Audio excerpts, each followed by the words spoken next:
Good evening, everyone. Welcome to another week of high school football here on YouTube. I'm Jackson Cochran, alongside with Peyton Reeves, and we're going to be your voices for tonight's Week 11 District 13-6A contest between the Grand Oaks Grizzlies, who are hosting the Caney Creek Panthers. And we are coming to you live on the Conroe ISD Athletics Woodforest Bank Stadium channel. How you doing tonight, Peyton? Doing pretty good, Jackson. I mean, it has been a while since you and I have been together in the broadcast booth. So, I mean, it feels good to be back, just Old hat. Yep, definite old hat. So, let's get into some of the things for tonight, shall we? Yeah, go right ahead. So, Coach, we'll start with the coaches. So, Okay. Coach Sean McDowell, this is his third year with Grand Oaks. He has a 15-14 record coming into tonight this season.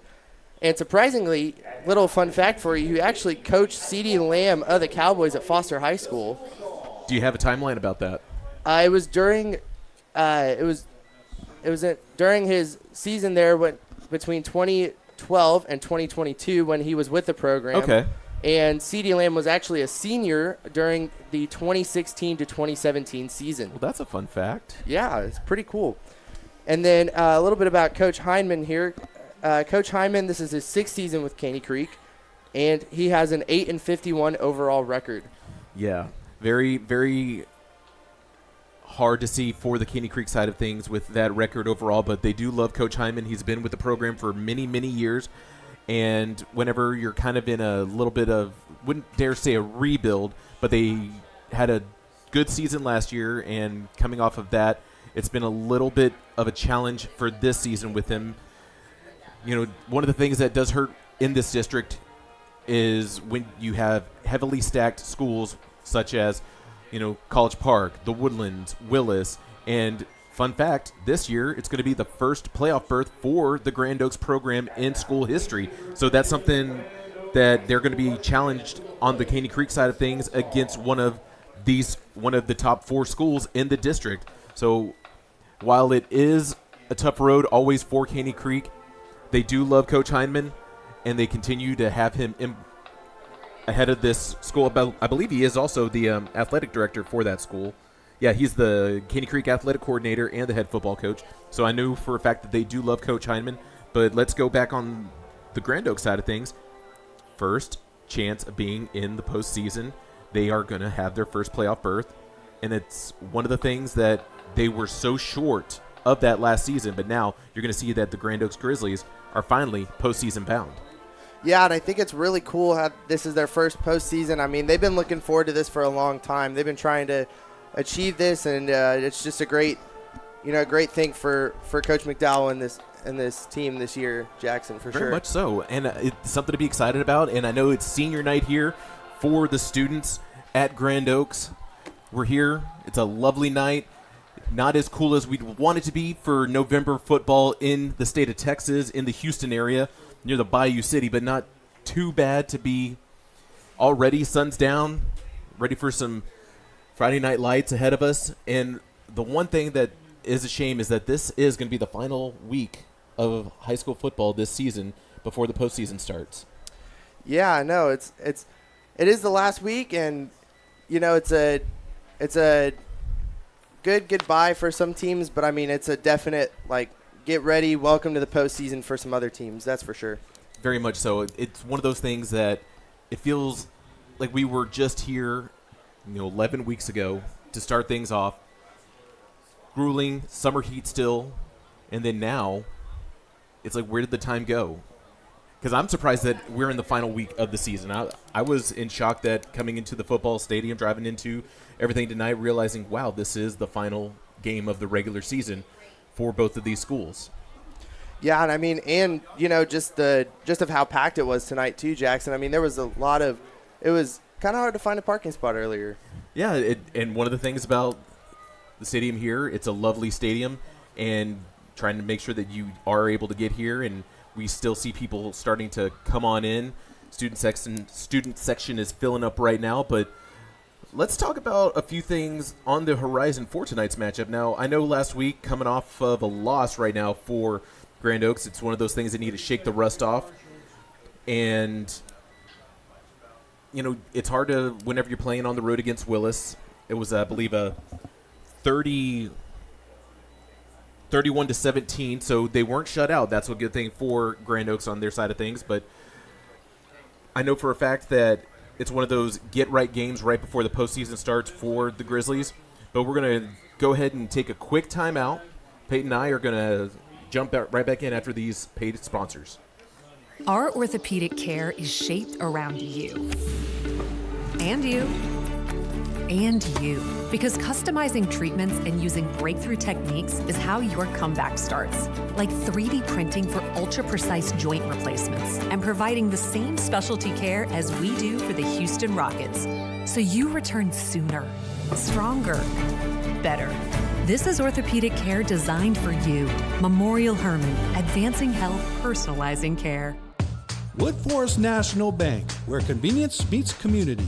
With over 30 branch locations in and around Montgomery County, we're always close by to help you with your banking needs. But we're more than just a bank, we're proud supporters of our local community, dedicated to making Montgomery County a better place to live and work. Experience the difference at Woodforest National Bank. Convenient, caring, and committed to you.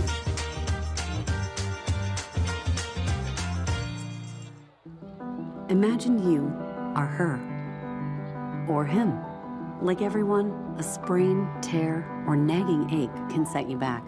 Until your expert orthopedic team at Houston Methodist uses advanced technology to personalize a treatment plan that's minimally invasive, heals your pain, and gets you back to life on your terms. That's the difference between practicing medicine and leading it for you. Houston Methodist, leading medicine. Keating Chevrolet is a proud sponsor of Conroe ISD Athletics. We're suited up to equip your team with a versatile Silverado, heavy-duty or Colorado, spacious Tahoe and Suburban, or sporty Equinox, Trax, and Trailblazer. Keating Chevrolet has a large selection of certified pre-owned. After you've left it all on the field, come pick out your next Chevrolet at Keating Chevrolet. Keating Chevrolet is pleased to partner with Conroe ISD for every game, every play, every win. Come visit us today or browse online at KeatingChevrolet.com. Thank you to our sponsors that continue to let us bring you this content here on our Conroe ISD Woodforest Stadium Bank stream channel. I think that's right? Yeah. It's a mouthful. You tend to forget what the actual name is from time to time. But yes, let's go ahead and talk about a few players. We need to focus in on a lot of these players that are coming into tonight's game. What have you seen? What have you liked? What you got? So starting off with Grand Oaks, number 2, Keelan Goss. He's the senior running back. He is the number 1 rusher in the district right now. That is true. And he's bringing the heat. Him and quarterback Grant Smith have just connected so well this offseason, and during this season, just being able to transfer the football, score points, get downfield, and get a lot of yards. And one of the things that Goss does do, he is averaging 7 yards per carry tonight. So one of the things that they like to do here is feed the rock to the senior. I remember last year, I believe he was number 22, and then he switched to number 2 this year. A lot of different changes on the roster, but one of the players that I remember quite a bit, obviously, senior quarterback Grant Smith, number 11, but senior wide receiver, number 4, Preston Cloud. Preston Cloud and Grant Smith, they have been on the same team for quite a while, and they do have that rapport. They do have that connection. And whenever you have a good quarterback and wide receiver relationship, be sure to hone in and key in on that matchup or that tandem tonight. One of those things that we want to see, distributing the ball on the ground and also through the air. Yeah, and even on the defensive side too, you have Scotty Rutan, you have Cole Brawley, you have those guys who are leading this defense. They've been tearing it up downfield for a while, and Grand Oaks has had a great season defensively with them as well. Yeah, if you want to go and look at some of the things by the numbers, Peyton, for this year, this offense, they've scored 276 points. But one of the other things is this defense has allowed 162 points. And while they've had 3 losses this year, a lot of those points have come from specific matchups against your Willises, against your Woodlands, against College Park. So they have been battle tested this year, and it pays off if you just look by the stat sheet on average, they score on average 30 points a game, and they allow their defenses averaging 18 points a game. And right now, both schools are making their way from the field houses. We're about to see them run onto the field. But what would you like to see coming into tonight's game with both of these schools? Definitely with Grand Oaks, I would like to see a lot of just on the some wheels with Keelan Goss. You know, he's the number one rusher in the district, like we've mentioned before, but I would like to see a lot from him. You know, Caney Creek's hasn't been as strong with their run defense, and I would like to see Goss try to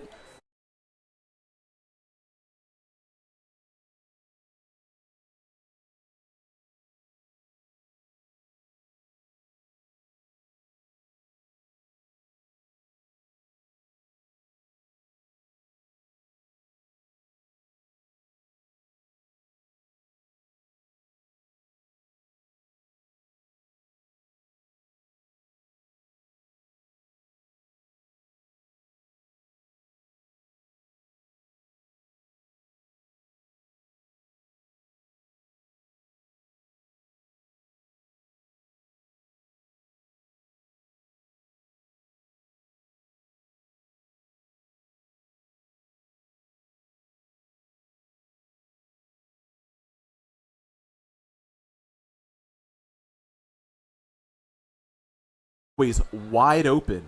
You want to try and establish and get a good post route, maybe a good dig, out route, whatever you need to see, but make sure that you can attack the middle of the field in that passing game. Yeah, and so now both teams will be making their way on the field as Grand Oaks. You can see them right now on your screen. They're coming out of their tunnel. They're in orange pants. They have blue jerseys and orange helmets tonight, rocking their usual home uniforms, you know, getting excited for tonight is the last game of the season. And Caney Creek is about to make their way onto the field. Tonight they were in the gold pants, white jersey, and gold helmets. They kind of remind me, Jackson, a little bit of the San Francisco 49ers. Very much so. I do like that color scheme. There's nothing wrong with some gold and red as they do make their way out of their inflatable tunnel. And as we saw, what we saw first with Grand Oaks, they were not running directly out of the inflatable. They were walking in solidarity because this is senior night, being led by a lot of the seniors, and by choice it's very moving. It kind of hits you a little bit in the feels because you're thinking this is one of those last matchups regular season, but a lot of these guys get to play for another week moving forward, which is something to be excited for, especially not only that, being a Grand Oaks, how new this school is, how young this program is, the fact that you finally have reached that milestone, that you can finally get somewhere and see if you can get far in the postseason. And it's a grueling road. It's tough. It's difficult. But not only that, you finally have reached that first milestone. Now the next thing is trying to get that first postseason win, but that's next week's story. Right now we're concentrating on what's ahead of us, and right now it's Grand Oaks versus Caney Creek. Yeah, it's definitely going to be a good matchup tonight. I mean, we should see a lot of Grand Oaks, but hopefully Caney Creek's defense will have something to say about that. And not only that, if you look at the defense, you have number 0, Xavier Martinez, on the Caney Creek side of things. He's one of their top sackers, and another top defender on the Caney Creek side, Dane Cook. Not the stand-up comedian Dane Cook from Boston. I'm talking about Dane Cook, number 15 linebacker.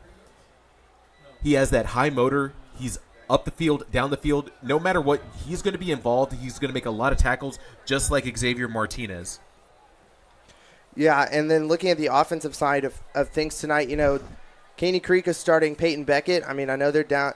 You know, normally they start Caleb Marshall, but Caleb Marshall looks to apparently be out tonight. He didn't look to be in full uniform. No, during warm-ups we did see him. He was not fully dressed. So they'll be starting their second-string quarterback tonight. But, I mean, you have wide receivers like, you know, Janze Boisel, and you have Jamane Kunn and Amarian Hughes. I mean, they've had some pretty good numbers this season, Jackson, and just, you know, they have great chemistry even though with that. So it's going to be should be a good time for the offense tonight.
Thank you to the Grand Oaks Band for their rendition of the national anthem.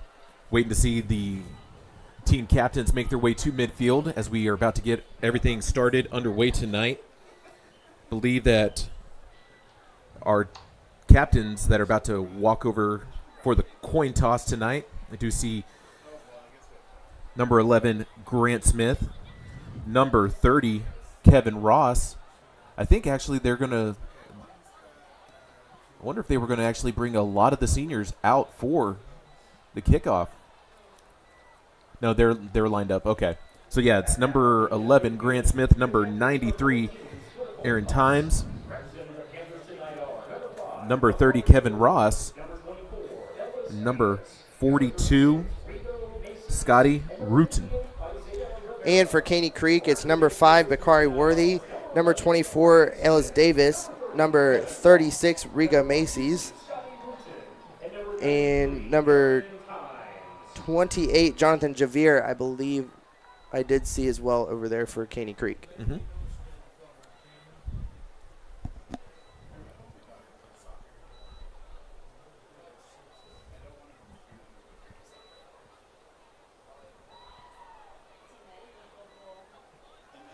Caney Creek has won the toss, elected to defer. Grand Oaks will receive. Good luck, gentlemen. There you have it. Alrighty. Grizzlies are going to start things off on offense tonight.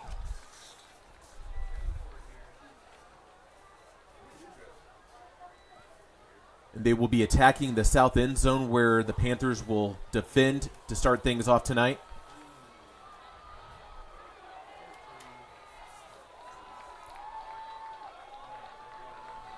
Looks to be about 74 right now, right around kickoff.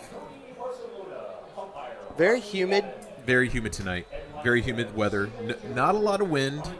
Not as windy as it was last night with the Oak Ridge Woodlands game. Kind of started to get cool right around kickoff. I believe it was low 70s. Started to feel like it was in the 60s because of the wind. Now we're going to get to see the special teams line things up as we are about to be underway. But for me, I'm looking forward to seeing how well this offense is going to play tonight for Grand Oaks. I've only seen them on paper, haven't actually had a chance to really see a live game besides a couple clips here and there on YouTube. So I'm looking forward to see what this actual school and this roster has in store tonight. Yeah, and I've done a couple games here and there for Grand Oaks. I believe the last game I did and I ran cameras for was this for Grand Oaks and Oak Ridge. And during that game, Grand Oaks took that game easily 34-14. So, I mean, this Grand Oaks offense has had time as Caney Creek will kick it off. There's like a little pooch kick there, and Grand Oaks will return it at around the 39-yard line to look like. Yeah, so that was Dylan Walker on the return to start things off here for Grand Oaks as everybody is about to make their way onto the field to see how this offense lines things up. Defense already there for Caney Creek. As you can see, linebacker Xavier Martinez right as the middle linebacker. Keep an eye on him as he's lining up. They're crowding the line of scrimmage right now as they are in the shotgun formation. Trips to the right, or trips to the left, my apologies. Player in motion.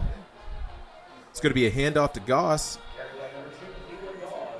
So Gauze short on the gain. And now we are officially underway tonight. Yeah, getting some action there with starting the run game strong. You know, maybe just picking up a couple yards there, but just good eye by Smith and Goss to be able to establish a run game and get some yards for Grand Oaks. So Paxton McCutcheon lined up in the slot for Grand Oaks. High snap. Handoff yet again to Goss as he finds himself an opening as he's going to go ahead and slice his way through into the second level. Is tackled already. And what a run there by Keelan Goss. As you can see on the replay there, it was a little bit of a high snap, but Goss was able to find the hole and just run through the entire secondary and pick up a big first down for Grand Oaks there. Averaging over 7 yards per carry, as you can see right there. And now they're already in Panther territory. Fresh set of downs here for the Grizz. And that's our first penalty of the night.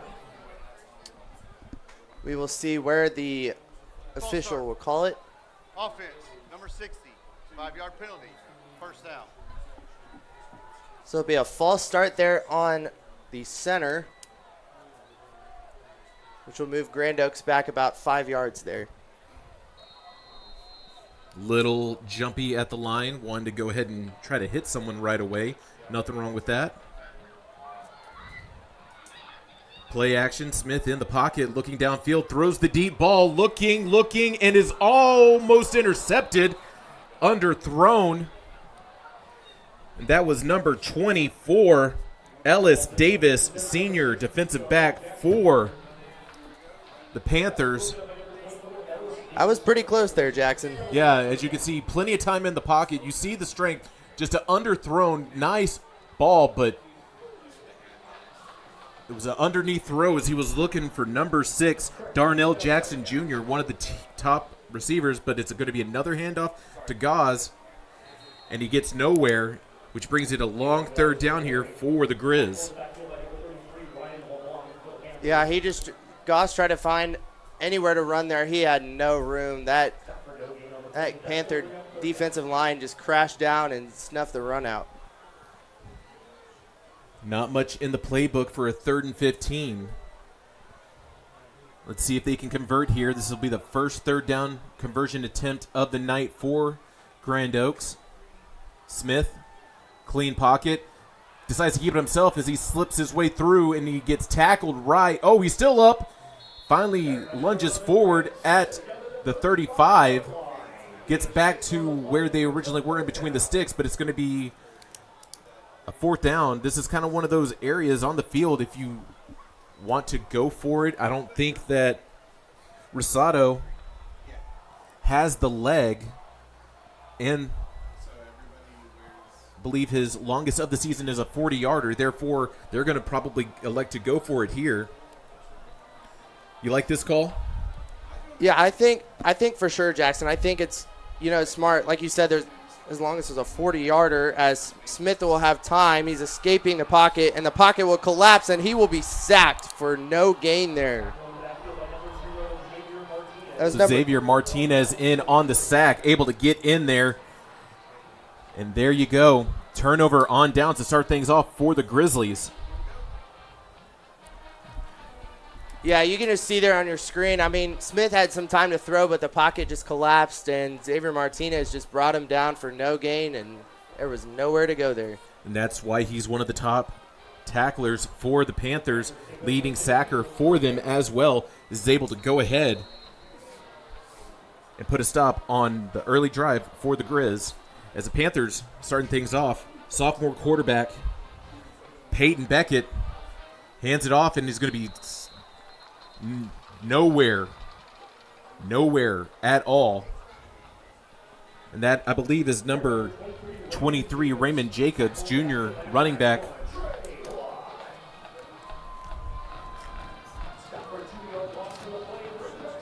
Yeah, that Grizzly defensive line was just all over him. There was nowhere to go at all there. So it'll be 2nd and 12. Beckett will throw it. And it's incomplete.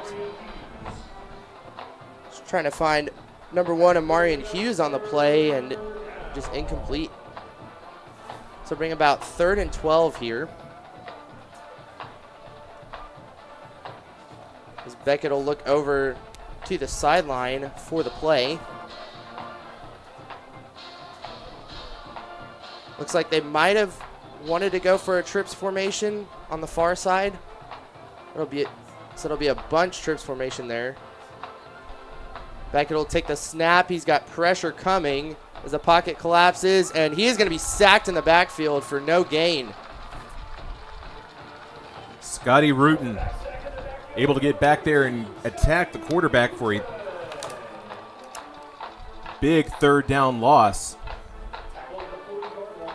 We're going to go ahead and see the punt squad come out here for the Panthers now.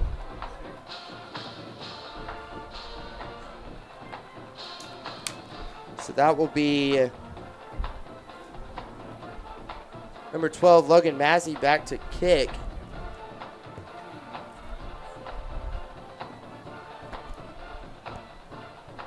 Low snap there. And it looks like Grand Oaks will call it a fair catch as it'll bounce outside.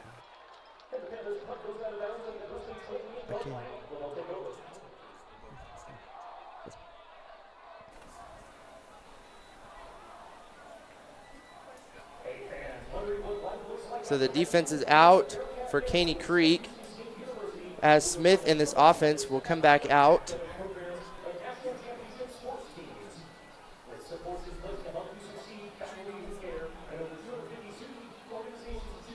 Smith will have Goss lined up behind him.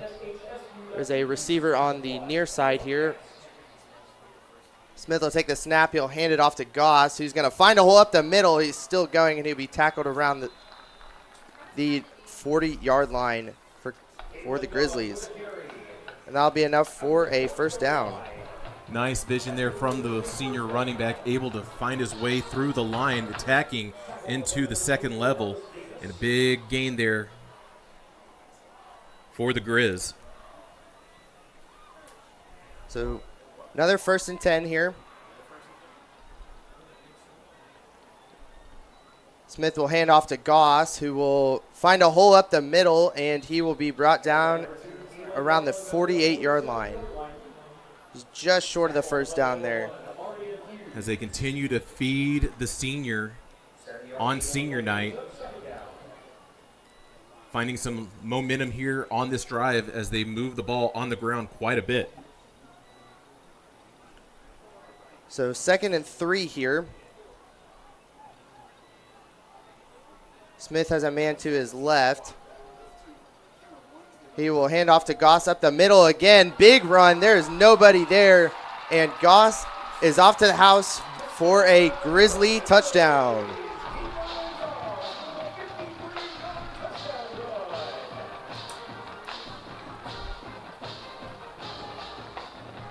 Big run there. I mean, there was nobody there at all once Goss got through the secondary. And he was off to the house for a Grizzly touchdown. There you have it. That's his 12th rushing touchdown of the night.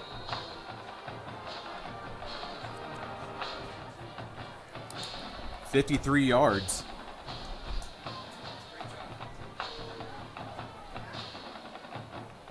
Snap is good, the hold is good, and the kick is good. So after that 53-yard rushing touchdown from Keelan Goss. Well, let's watch this replay of the run as it's going to be right through the line in between the tackles and putting on the burners. No one can get to him as he's in for the 53-yard score. Yeah, it was a great read there and by Grand Oaks and Keelan Goss. There was nobody stopping him there, Jackson, at all. Not at all. He has the quickness, the slipperiness, able to get through the line and find reservations for 6. As Grand Oaks is already leading 7-0 here, not even halfway through the first quarter. So Rosado will be out to punt, or to kickoff, excuse me. Should they be waving? And back to receive.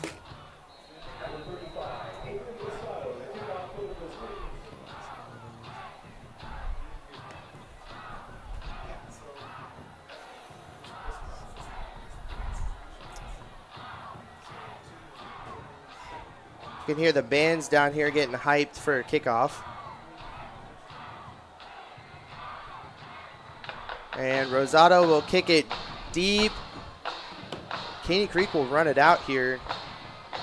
It'll be brought down at around the 15. There is a flag at around the 25. We'll hear in a minute from the officials what the penalty will be.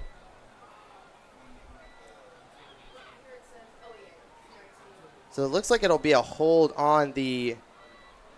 During the return, pushing it back, Caney Creek, number 17, half the distance to the goal, first out. So where the spot of the foul was right at around the 20, It's typically a 15-yard penalty, but it's going to put him back half the distance to the goal. So now it's a 7-yard penalty marker.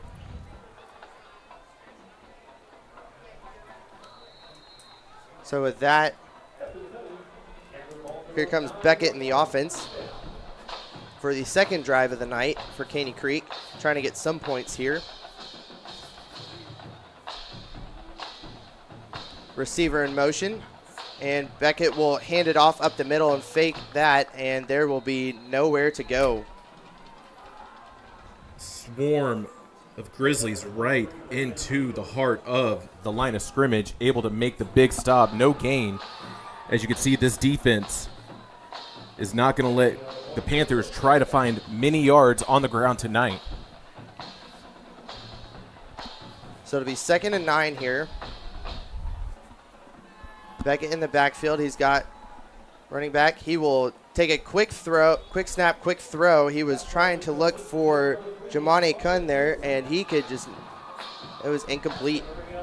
Yeah, Kuhn was right there it was right in his hands. Unfortunate mistake there, trying to get a little ahead of the route. Able to get some separation off of Ashley, but now bringing up 3rd down. So 3rd and 9 here, as Beckett in the offense will look to the sideline for the play.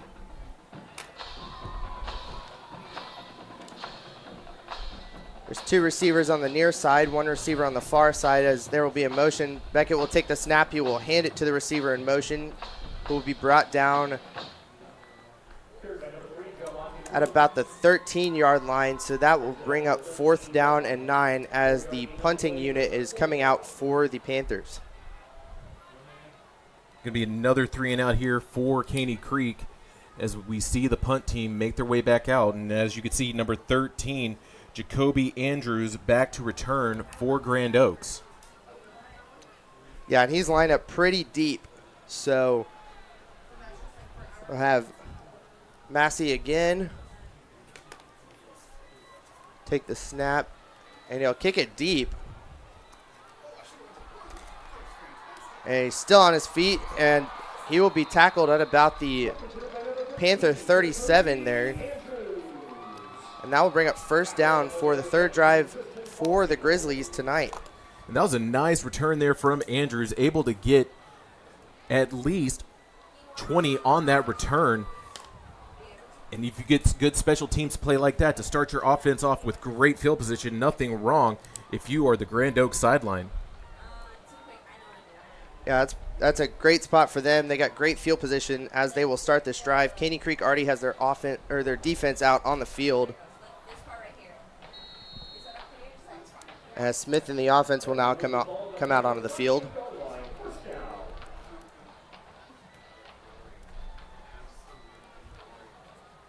So you have Jaden Mitchell on the far side. Smith in a pistol formation. He's got a receiver to his left, and he has who he will hand off to, and for a short gain there. Yeah, Paxton McCutcheon out of the backfield, kind of your little hybrid. He plays tight end. He could play running back. But with the way the formation was looking by this offense, they're also lined up in the backfield with Pearson Lackey, the backup quarterback. Kind of a unique way to start things off. So that'll bring up 2nd and 7 here. As McCutcheon will line up near Smith again. Smith will hand off again to McCutcheon, who's going to throw it downfield, which will be incomplete. I don't know where he was looking on that play. Well, Lackey it was kind of a play fake with since he's a backup quarterback, you have your backup quarterback handed it off to him, looking downfield. They're trying to get a little trickeration going on with this play. Wasn't able to pan out for him, but not too bad trying to catch the defense off guard. So bring up 3rd and 7 here. Goss to the left of Smith here. Smith will have an empty backfield. He's got pressure coming. He will throw it over the middle to McCutcheon. Will be just short of the first, and that'll bring up 4th down. Yeah, able to find Darnell Jackson there with the quick cut in the middle of the field. And that's your number one target, number one receiver. If you need to try to get something going, look for number 6 in the slot. So there will be a penalty. Smith throwing, and he will find his receiver for a touchdown, Grand Oaks.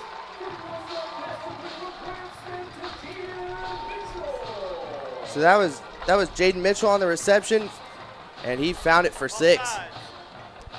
Offside, defense. Penalty decline, touchdown. Yeah, there was going to be a free play for the Grizzlies.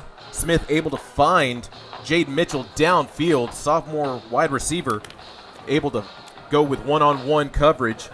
Best man won, and now it's going to extend the lead here 13-0 pending the extra point. So Rosado out, and the extra point will be good.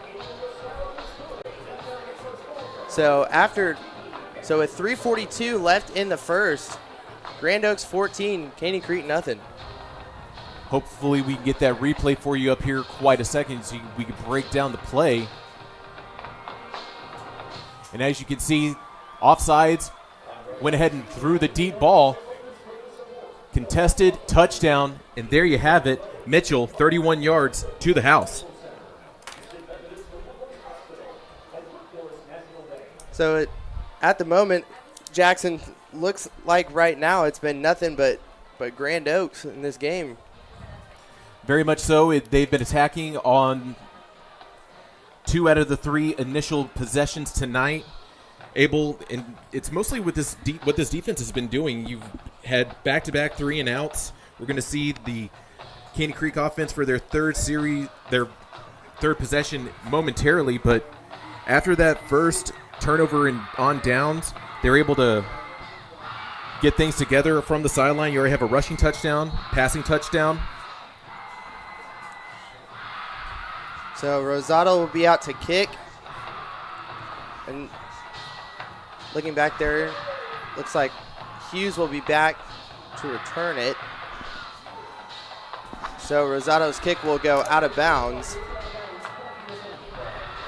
So that will be a penalty, but we will see where the refs will spot the ball here. Typically, it's going to be at the 30. Free kick, out of bounds. Ball will be placed on the 30-yard line. First down, Caney Creek. So starting at their own 30-yard line, Beckett and this offense will come out. You can see Grand Oaks defense is already out on the field. Here comes Beckett and the offense for their third drive of the night. We have 2 receivers on the left and 2 receivers on the right.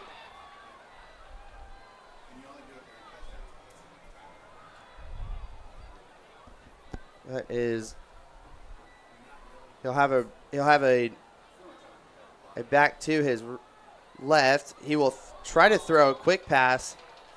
He was looking for number 3, Jamonte Kuhn, on that play, and it was incomplete. Yeah, Kevin Ross right there keeping an eye on the quarterback, able to jump and get a hand on it for a pass ball deflection. So 2nd and 10 after the incompletion. Beckett looking to the sideline for the play. We'll have a running back to his right as Kuhn will go in motion. He will hand off. And there is a late flag. Looks to be multiple flags. That was number 23, Raymond Jacobs. Face mask, defense, number 93. 15-yard penalty from the end of the run. First down, Caney Creek. Well, that's going to give the Panthers their first down of the night, 3 yards. You take that any day of the week. So after the penalty there, it will be 1st and 10 from the Panthers' 45-yard line. They got trips running up on the left side as Kuhn will go in motion again. Beckett will take the snap, and he will go nowhere as he will be sacked. There is a late flag, though.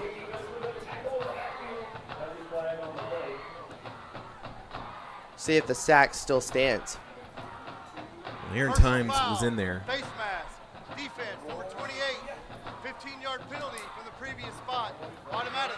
First down. Colin Thompson, senior defensive lineman, was in there on the sack, but unfortunately that's more free yards that you're giving away, and that's now back-to-back face masks. That's 33 yards, and now you can see they're already back in.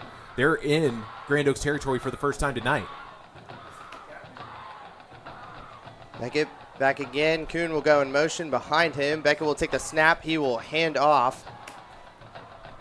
And they will get about no yards there. That was number 23, Raymond Jacobs, again on the carry. We're kind of seeing a little bit of togetherness and a little bit of bondness with them on the field tonight. Beckett's been kind of running with him tonight a lot. Yeah, I can see that they are trying to feed Raymond Jacobs over the season. Number 31, Derek Thompson, actually the freshman running back for Caney Creek, has also seen some time, and one of the only freshmen that you've seen get some first string reps in the district.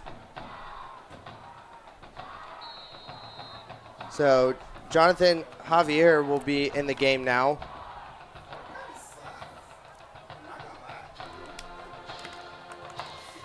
Beckett with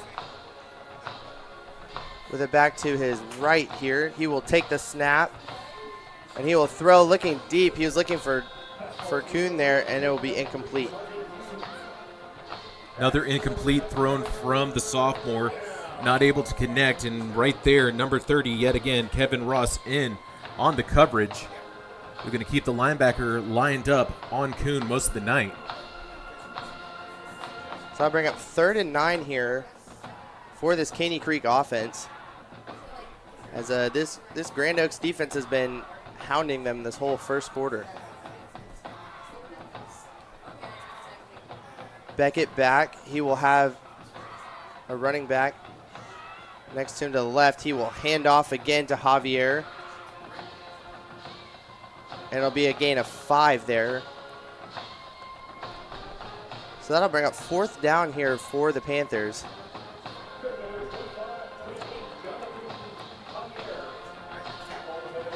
And it is unclear if they're going to bring the punting unit out or if they're going to stay. It looks like they're going to go for it here, kind of in that no man's land where you don't really have the leg to kick a field goal, and you don't want to risk giving them a touchback. 4th and 5. Nothing left on the line. Go ahead and go for it this early in the game. You're only down 14. So Beckett will take the snap. He'll have a wide open empty pocket. He had some pressure, and he will throw and complete the pass to number 7, Janse Boisel. See, I don't think he got it. That's going to be a turnover on downs.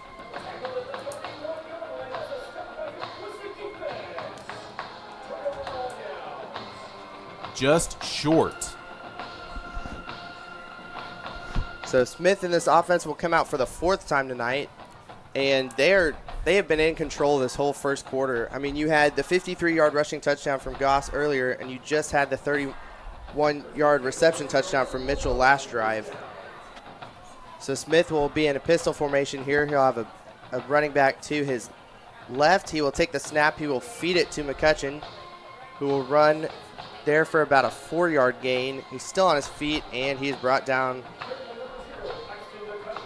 for about a 5-yard gain there. As long as you can execute on first down, get nice chunks right away, you're going to be successful no matter what throughout this game.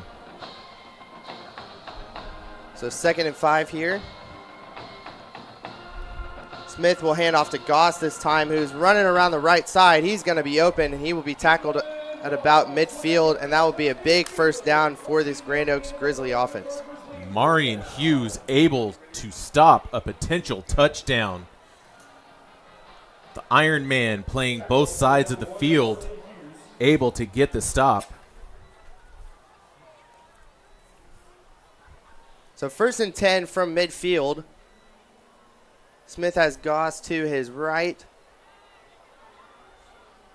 He'll take the snap here. He will have some time to throw. He's going to throw. He's looking. And his intended target was Aaron Williams. That was Darnell Jackson right there. So that he was pass intended was for number 6, Darnell Jackson Jr., who dropped it on the sideline. So it'll be incomplete. It'll bring up 2nd and 10 here.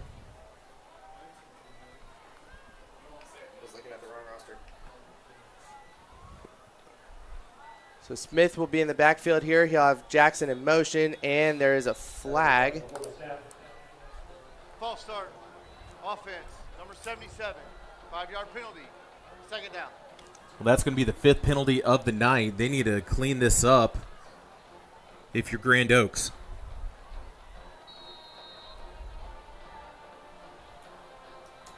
So that'll bring up 2nd and 15 for this Grand Oaks offense. Smith in his wide receiver room looking to the sideline for the play.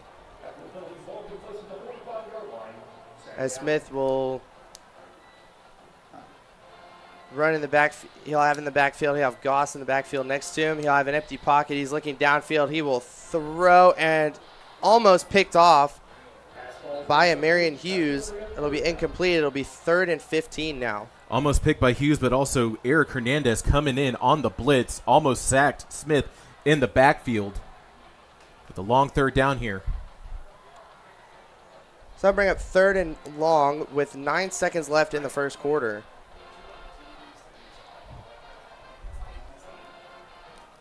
Smith now talking to his offense, discussing the play as Jackson and Mitchell will switch sides, so they will run trips on the far side.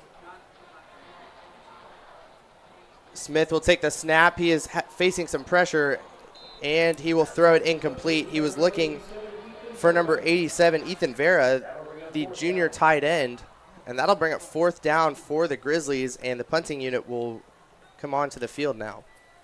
As you can see, able to slow themselves down.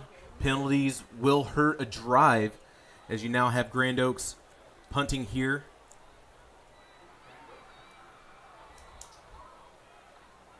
One for 3 on 3rd down conversions tonight. So Rosado will be back to punt, and back to receive will be Amarian Hughes. So Rosado will kick it deep, and Hughes will let it bounce. And it'll drop and kind of bounce it around the 11-yard line for the Panthers. So now it'll be 1st and 10 from the Panthers, and that is the end of the first Gullo quarter. Toyota, Gullo Mazda, and Gullo Ford are your hometown auto dealers. We have been treating customers like family since 1970. So when you're ready for a new or used vehicle, go with the name you know. Gullo, Gullo Ford, Gullo Mazda, and Gullo Toyota. Shop GulloAuto.com. So after 1, Grand Oaks 14, Caney Creek nothing.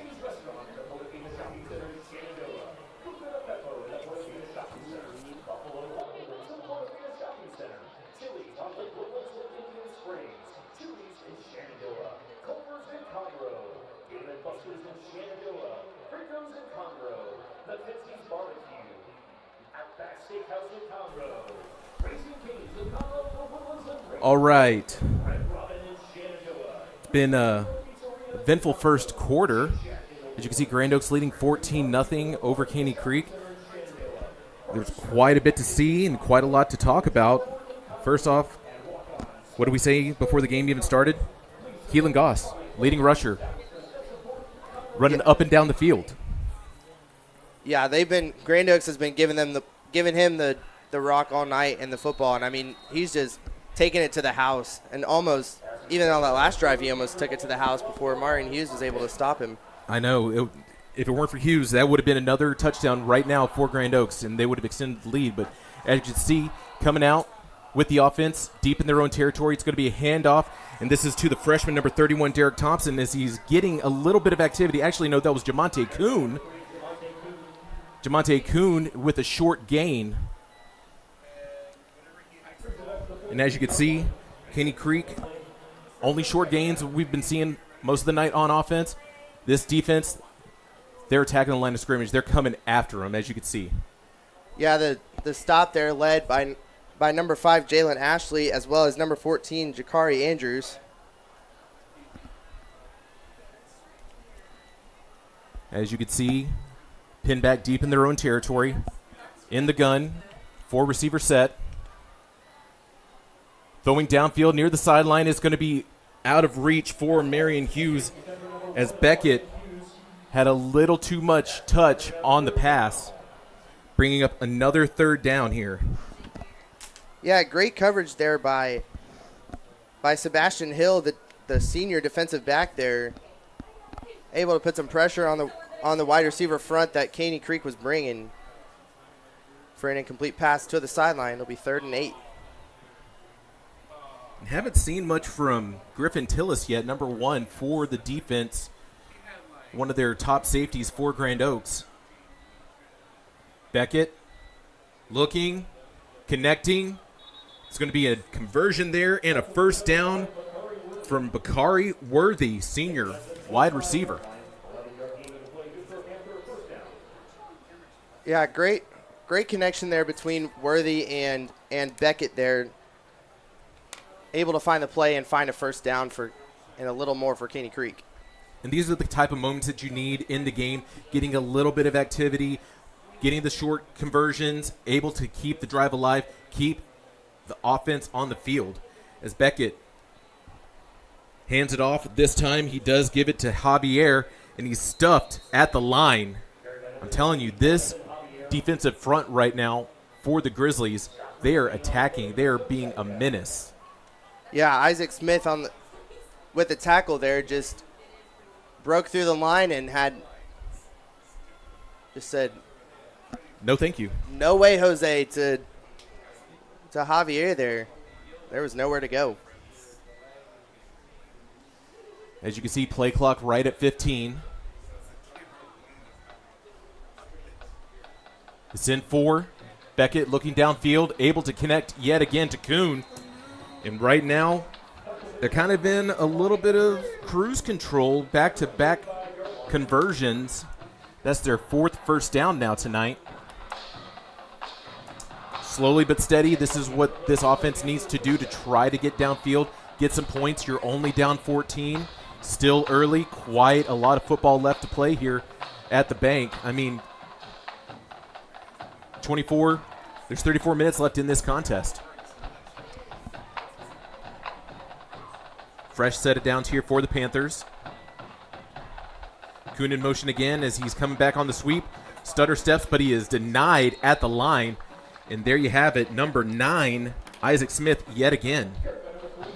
Yeah, Smith broke through the line. I mean, he was getting covered, and he just was able to get off the block there by the line and just say no thank you to Javier.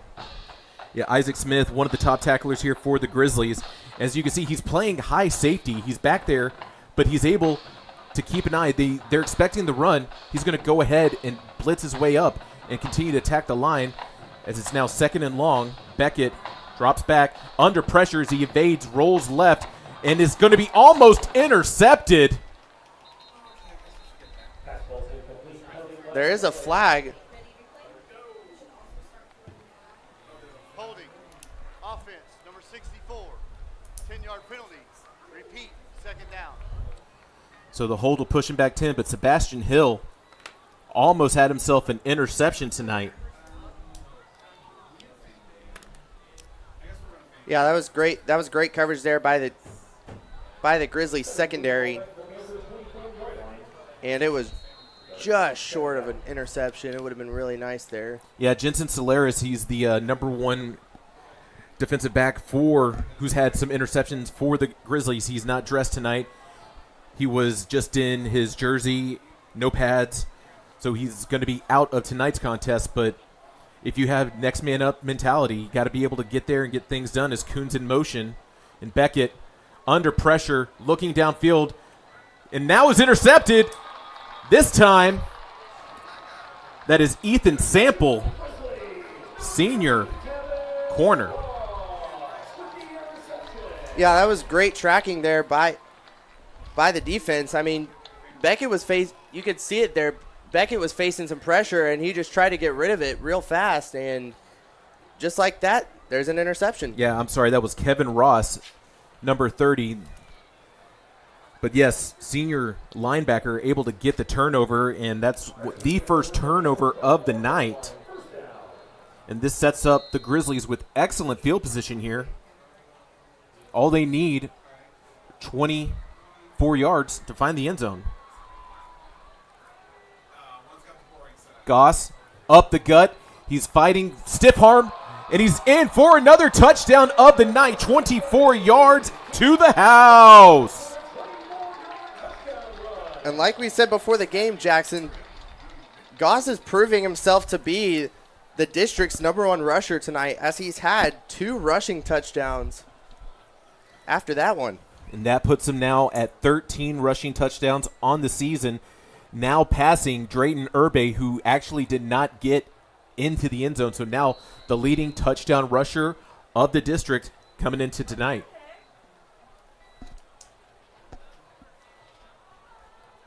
Rosado is good for the extra point. And now it's 21-0 following. If you get a turnover, what do you have to do? Get points. Yeah, you definitely got to – I mean, if you look at that, Goss had stiff arm there. He had a wide open hole, and he took it to the house. Nothing wrong with that. When you have a great offensive line, able to make a nice crease, able to find your way through, and even showing the arm strength, pushing the defender down.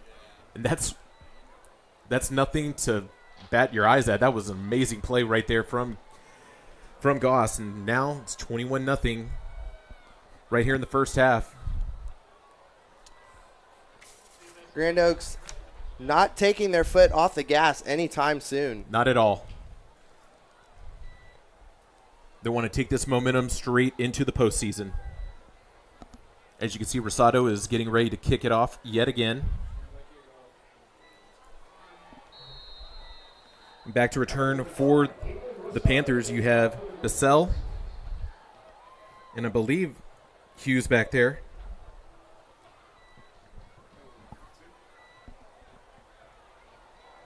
It's a unique way that they're lining up to kick off right here.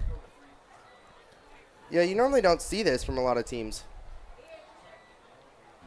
And it's a big boot downfield. It's going to be a touchback, so not returnable this time. But, yeah, as you can see, there was a little bit of a stutter making them think that we're going to onside it, but instead we're going to go ahead and kick it deep. And they're going to start it off at the 25, at their own 25, with 8:57 left here in the first half. It's a big night here for seniors, Grand Oaks. Kind of fitting to finish the year off, finish the season off with it being senior night for the final game of the season. Do you remember your senior night? Yeah, I was actually playing in the band that night during my senior night. We did our show. It was pretty awesome. Now, did you walk across the field and all that? Did they do that or is it only for the football players? They didn't do that for my senior year, but ever since I've graduated, they have done it. Beckett hands it off. Nice run up the middle, able to find himself some extra momentum. That is Raymond Jacobs, and gets a big first down here for the Panthers. That's going to be their 5th first down of the night. Yeah, great run.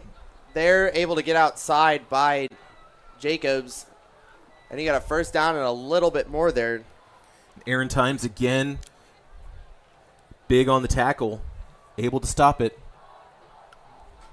But as you can see, little momentum here for the Panthers. Kuhn in motion, play action. Beckett throwing at the line, out of Hughes' hand. That was kind of a dangerous throw because you're right at the line of scrimmage. As long as partial of your body is still behind the line as you're throwing the ball, it still would not be considered a penalty. But it's a very fine line, especially it's the referee's judgment. Could have been scary right there. Could have been another penalty, which the Panthers haven't been penalized much tonight compared to the Grizz. No, not at all. As you can see, Bassell in motion. Going to be another handoff to Jacobs as he gets nowhere. Big loss. Massive disruption at the line of scrimmage and into the backfield. And Rutan showing why he's one of the other elite tacklers for the Grizz. And it being a 3rd and 15 now.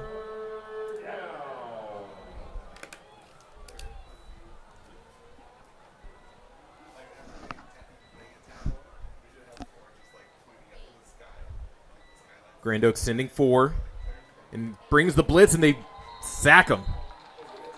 Finds his way home. That's number 99, Bruce Warren. You know, nothing wrong with seeing a number 99 find his way in the backfield for a sack. Yeah, no problem with that at all. And you can see here he just exploded off the line and had a perfect view of Peyton Beckett. That'll be a sack. That will bring up 4th down. And as you can see also, Bruce Warren, he's a sophomore, so you know that he's going to be with this program for 2 more years.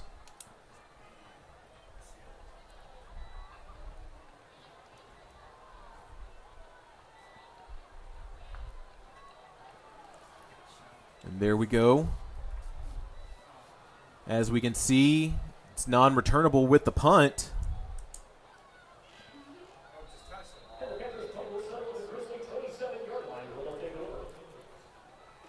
And that's going to be it right there. And we're going to see what the offense can do.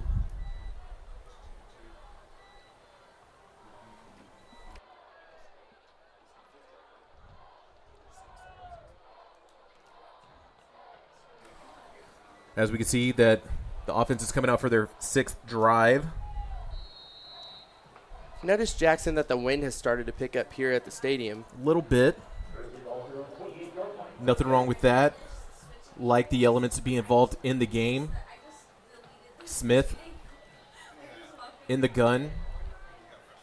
Tight personnel here. Extra blockers. It's going to be a pitch, but we do have a flag as it is pitched over to Darnell Jackson. But Jackson's still getting moving as he goes out of bounds. But this one might be coming back because I think that it might have been a false start at the line. Illegal formation. 5 men in the backfield on the offense. Oh. 5-yard penalty. Replay. 1st down. Yeah, so the 5th man in the backfield will push him back 5. Was a little unsure with the way things were lined up there. There's a little bit of a weird formation there. You have to make sure that you get that thumbs up from the line judge. As you can see, most receivers will look and they will give him the, hey, am I good? You see that in the pros, you see it at the college level. That's what they're there for. They'll acknowledge you if you ask. Yeah, don't be afraid to ask there. It's going to be another handoff to Goss as he finds himself a crease, and he's out of there. He's at the 40. He's at the 30. He's going to be pushed out of bounds inside the red zone. Big run there by Goss, just turning on the wheels and taking off. So you can see here on the replay, Smith will hand it off to Goss, and he had a big hole there, and he just took off and was gone. I mean, it was lucky that Kuhn was over there to push him out of bounds, but well, in program history, you've also had some other good running backs here from Grand Oaks. You had Brandon High a couple years ago, who did start his schooling off at UTSA, as it's going to be a handoff to McCutcheon, and McCutcheon gets himself, looks to be 9, almost 10, but when you see a big body like that coming out of the backfield, kind of like a fullback, even though he's labeled up as a hybrid, but Paxton McCutcheon, big train a-coming. yeah, he's shown his versatility, that's for sure, Jackson. Well, in the backfield, we have Jakari Andrews, who's lining up to the right of Smith. Jackson in motion. As it's going to be a jet sweep to Jackson. He turns the corner, and he gets stopped. He gets the first down, but he does not get the end zone.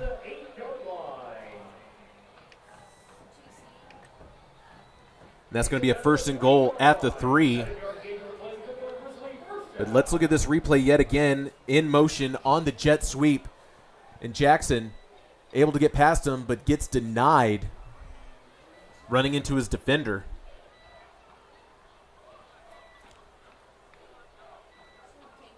It's going to be a handoff.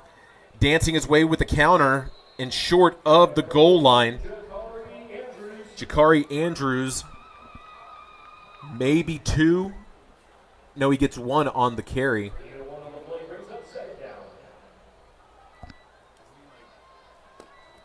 Change of pace back here as they're lining up with an additional body in the backfield as they feed it to McCutcheon. Actually, no, it's going to be an option as they give it. As they give it to Andrews late, it looked like Smith was going to run it in, but decided to go ahead and hand it off to his senior running back, actually wide receiver, Andrews, and there you have it. Yeah, great read there by Andrews. I mean, they played that perfectly there if you're Grand Oaks. I mean, they just were able to put a little trick play over there and bring it to the house. Rosado, good on the extra point, but yeah, you know, we're not too far from Thanksgiving. We're being very generous. I'm going to, instead of me taking it in, I'm going to hand it off to you right at the line so you can get that on your stat sheet.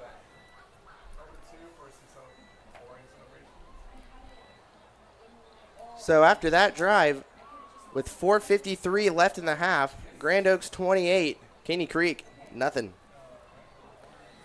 Yeah, they're shutting out the Panthers right now, and you're right. It's been nothing but the Grizzlies tonight. But here you go. There's that triple option, but he hands it off to him right before the line of scrimmage. It kind of looked like it might have been a little, if they were able to get it there right at the line. But let's look at it one more time. I mean, from the way the ball was and the way that Smith was running, I mean, it looked like he was going to take it himself, but he was actually serving as a decoy for Jakari Andrews, who had the football himself the whole time. Yeah, it was a triple option pretty much. You faked it to McCutcheon, you're keeping it yourself, but instead you, like I said, felt very generous. Let's go ahead and let Andrews get it on the stat sheet.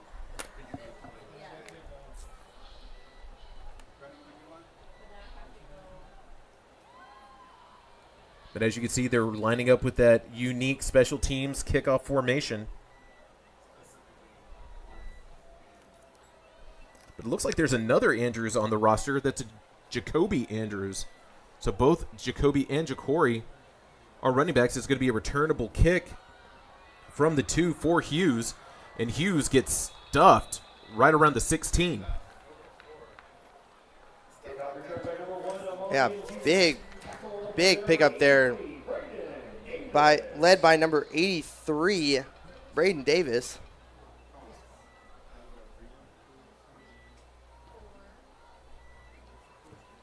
Well, Peyton, as we can see, it has been all Grand Oaks tonight. Yep, it definitely has.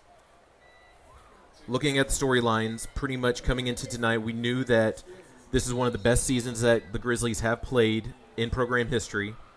They're going to be making their first postseason berth. It's kind of looking at, how long do you expect to keep your starters in before? Well, I know it's still the first half, but I mean, how late in the game are you going to let these guys go? Probably say mid-third quarter there, or even probably start of the fourth. Yeah, that's a smart call. I would agree on that one as Bissell gets a reception, but it looks like we're going to have an official timeout. So we're going to be taking brief timeout, but yeah, back to what I was asking, thinking about how long, because you don't want to continue to keep your first string on the field so late in the game, and I know it's still the first half. You don't want to start pulling anybody this early, but it's one of those questions as a head coach. If you're Coach McDowell, how late are you going to let these guys go? And I think you're right on. Take it to about mid-third, then bring in your other guys, get them some reps so they can have those pinches.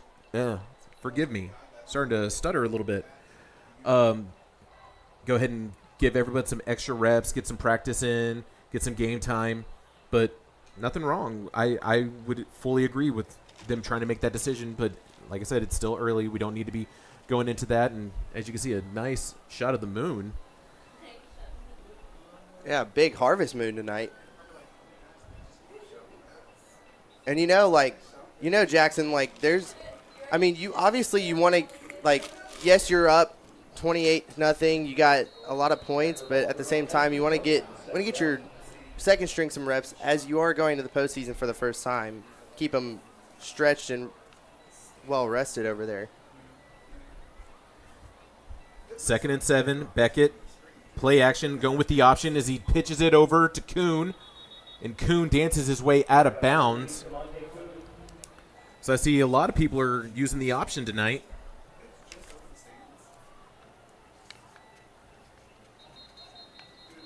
They have plenty of options. They do indeed. So it's going to be another timeout here on the sideline.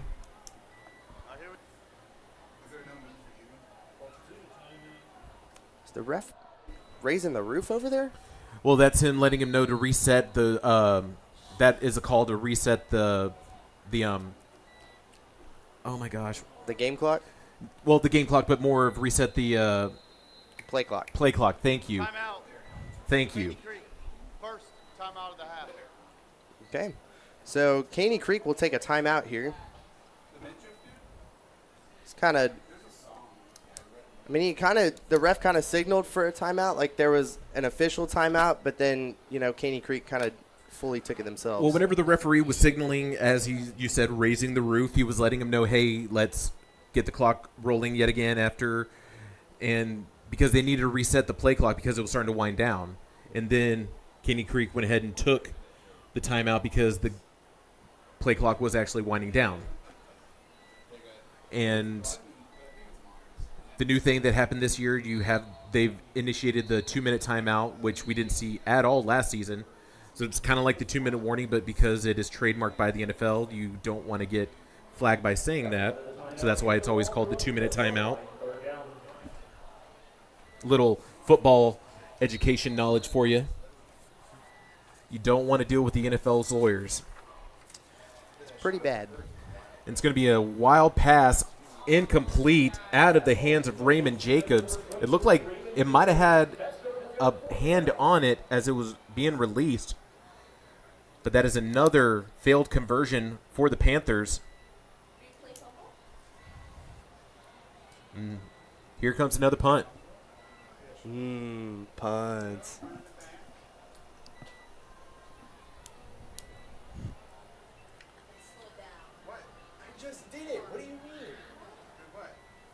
And back to return right now. I believe that is Andrews. And this one, it's going to be Jacoby Andrews instead of Jakari. And off the bounce from the 40, able to find his way, but he's going to say they got out of bounds. It would have been a good return.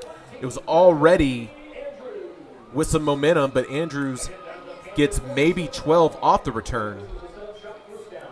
I mean, it was pretty close on that sideline, Jackson. It looked like he was still in bounds, but the ref kind of signaled. It's what the ref sees. Because where we're seeing, I know that we don't have exact eye on where his foot is.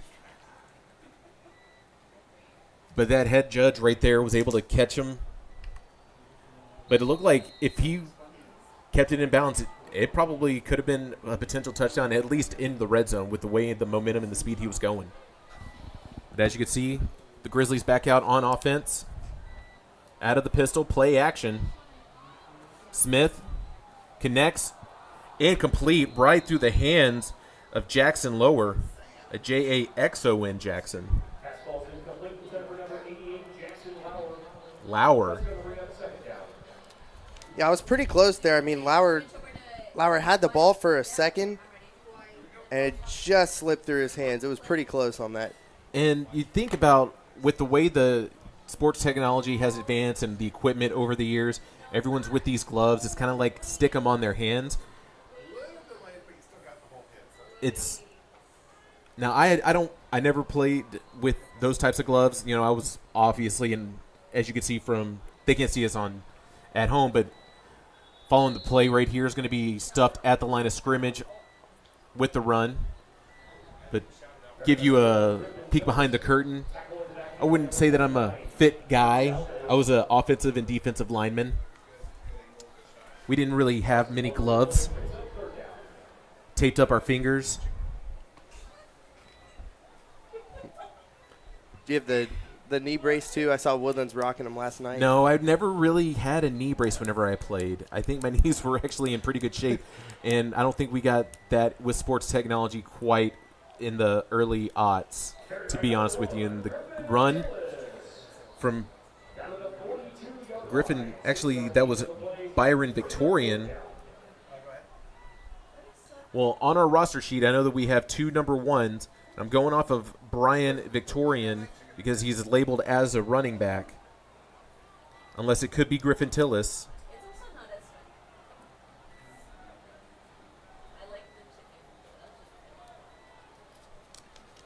But as you can see, they're going for it here on 4th down. They're 0 for 1 on 4th down conversions, and the run looks to be a conversion. But there is a flag thrown right at the 36-yard line. So it is Brian Victorian. Holding. Offense, number 6. 10-yard penalty from the spot of the foul. So from the spot, it's still going to be 4th down, and it's going to push him back to the 46. But that's something that, if you're looking at Grand Oaks, that's your 7th penalty tonight. I know it's split between offense and defense. You've had the 2 personal fouls on defense with the face mask. You've had a couple false starts in the backfield. You had 1 player lined up. It's one of those things that you have to clean up to start things off next week, because you're going up against, well, we don't really know who you're going up against. That doesn't get revealed until tomorrow morning. I believe at around 6 a.m. is whenever it's going to be posted on a specific Texas football website. I do not want to get free plugs here. Not on the Conroe ISD Athletics Wood Forest Bank Stadium stream channel. Right? That's it? Okay. I'm telling you, it's a mouthful. It's a mouthful. It is a mouthful. After you do it for a while, it is a mouthful, Jackson. You can't remember what the order is, but I just know it's Conroe Athletics Wood Forest Bank Stadium stream. Something like that. Yeah. But I mean, the one thing too, I do want to mention about those penalties, because I know you were talking about those, Jackson, is the fact that, you know, those face masks. You did have the back-to-back face masks. You do have to watch out for that. That is the one thing you're going to have to take care of, especially if you're going against other teams in the playoffs, such as like Spring or the Woodlands or any kind of other teams that are, you know, offensively tough and both defensively tough as you move into the postseason. Yeah, I believe that it's going to be either one of the Aldine schools or Spring. That's typically who you usually will face off against in the postseason. I'm going to look real quick, see what the potential matchups could be, because I think that it might be Aldine Nimitz that Grand Oaks would face off against. And the Woodlands, I think, are going to be facing off against Aldine Davis. I'm not 100% sure on that, because we don't seed anything. But then for Division II, which College Park and Willis are going to be in, I think College Park might go up against Eisenhower, and Willis would be going up against Westfield, which, yeah, I believe the Woodlands and College Park they're both going to have their home games, and I believe College Park will be here next Friday night. And we'll for sure most likely be doing a broadcast as play is about to resume here, close to the 2-minute timeout. Smith escaping in the pocket, looking downfield, wide open. Brian Victorian in for the touchdown. Wow, what a read there.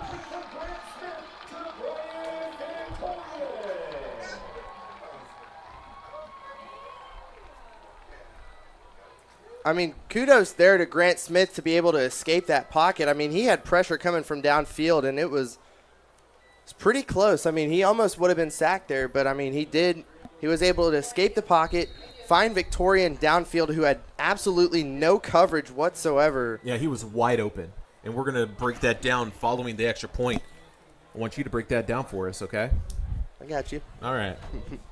All right. Rosado remains perfect. We're going to get that replay coming up for you momentarily. So you can see right here on the screen, Smith had, he was getting pressured. And, I mean, you can just see Victorian just wide open there. There was a good amount of space between him and the defensive back that was covering him. And he just found the end zone. Had his reservation for 6. Yeah, it was a routine wheel route. So you see him coming out of the backfield. And whenever you have that extra space, it's kind of an option. It wasn't even the first direct read, I believe, that he was looking for. And when you are wide open like that, and not only doing that, doing it on the run a little bit. That was a unique set of skills right there from the senior, Grant Smith, able to find his way downfield. But I believe that you found something out before the broadcast tonight. Can you let a couple of our people at home know what's going on with Grant Smith? Yes. So Grant Smith, according to the social media of Keelan Goss, is committing to Towson University in Maryland. And Keelan Goss has also, while he is the number 1 rusher in the district, he has received an offer from Millsaps College, but he is not, as I've seen and from what I've researched and looked at before the broadcast, has not committed anywhere just yet. Yeah, so these are verbal commits. They aren't ironclad yet, but that's awesome. These two players, they're going to get to extend their skills to the next level. Being college, you always hope to try to play on Saturdays once you're done with the high school level, and these two top players for the Grizzlies are actually going to get to fulfill their dream playing football at the next level. But once signing day comes, which I believe is next month sometime, we're going to actually get to see where a lot of these players are going to hang their hat, to say the least, and play for another school, different colors, but getting the opportunity to play collegiate football is always a huge honor. Yeah, we've seen a little bit of impacts, too, just from any really of the Conroe teams. I mean, Scott Starzyk, most notably from the Woodlands, I believe he's at Arkansas right now. He played against A&M a couple of weeks ago, and he did pretty good in that game. I did watch that game, Jackson. Okay. Yeah, you're right. He did. He is an SEC guy. I remember he was a verbal commit to Iowa, but he ended up taking his talents over to Arkansas. Woo pig, as some would say. I believe he did that in the offseason, too. I don't even think it was I don't even think it was in season. I think he kind of delayed it until after season. And Brandon High, as you know, that he did start his collegiate career over at UTSA, but then he got an offer, and he actually took his talents to the West Coast, the best coast, some would say. I'm more of the Gulf Coast kind of guy, but he actually he's actually playing in Cal right now. Yeah, so I mean, you see it like these guys love playing football. I mean, they have as much preparation as they need. They will get a little bit more coaching and a little bit more technique as they develop through the collegiate level. But I mean, you just see these guys are crazy. These guys are just fully ready to ramp up their season and, take their stats to the next level. Very much so, and we are dealing with a little bit of a delay here as it's been a long time out. But, with the great rapport that you and I have had over the years that we can actually vamp and keep things going and keep people entertained, if they're watching either on their phones, their tablets, their flat screens, your laptops, they're on YouTube. Make sure that if you are wanting to continue to follow us throughout the years, hit that subscribe button. Click that little bell, wherever that is. It used to be a square, then it was a pill, now we got a bell. It gives all these updates that goes on with YouTube as it continues to change over the years. But yes, anytime that we're going to go live, if you have that bell clicked, it'll remind you that we're going live, and we continue to bring you these broadcasts here on the Conroe IS. See, I messed it up. I have to go back and look. It is a lot of words. Yeah, I was vamping, and Conroe ISD Athletics Wood Forest Bank Stadium channel. See, we're not perfect, but it's all about confidence. As Grand Oaks is about to kick things off, leading 35-0 here, 2 minutes, 22 seconds left in the half. And Caney Creek will be getting the ball back to start things off in the second half. But as you can see, well, from what we can see from our vantage point, a lot of the schools, they're getting ready for their halftime festivities, shows with the bands and the drill team. As Rosado's boot looks to be returnable, and that's going to be number 7, Bissell, as he slips his way through for a nice return, still moving. So Bissell gets right at the 25 for a 24-yard return, and now this Caney Creek offense is coming back out on the field. Haven't really been able to get nothing going on offense. They've had a couple of good drives. They've been in Grand Oaks territory once tonight, but looking at things, I mean, they only have 3 penalties. Yeah. Compared to Grand Oaks, who is like roughly 7 right now. Yeah, it's really high on the Grizzlies side of things with the penalties, something that they would need to clean up leading up to next week. But as you can see, bringing out the offense for this next drive of the first half. And Beckett looking downfield, wide open. Jamonte Kuhn at midfield spins his way off a defender and gets into the Grizzly territory. Looking at the Grizzly Bear Den. Massive play here for the Panthers. Yeah, you can see Beckett had complete control of that. Kuhn spinning off a defender, and then he just fell right there towards the sideline. And the good thing about Jamonte Kuhn falling forward, but that puts us right at the 2-minute timeout. Right now, get some momentum. You're down 35. I know it's a huge deficit, but one thing that can boost the momentum, boost your morale, getting some points on the board, going in at half, and then coming back out, moving downfield just like they're doing right now to get more points, to try and narrow the deficit, to get yourself back in this game. And that's what the Panthers are trying to do. And on the sideline, head football coach Kendall Heineman, good leader of these kids, able to talk them up. And that's what you want from a good coach, a good leader, is one of those people that they have this confidence in you. And that's why he's been there for as long as he has with Caney Creek. So fresh set of downs here. 29 yards to the end zone for the Panthers. It's a fake with the handoff to Jacobs. Gets maybe 2. But as you can see, Kuhn was in motion. They had the little bit of a fake with the option as they handed it off to Jacobs. But I know a lot of these players on the Caney Creek side, they do split reps on offense and defense.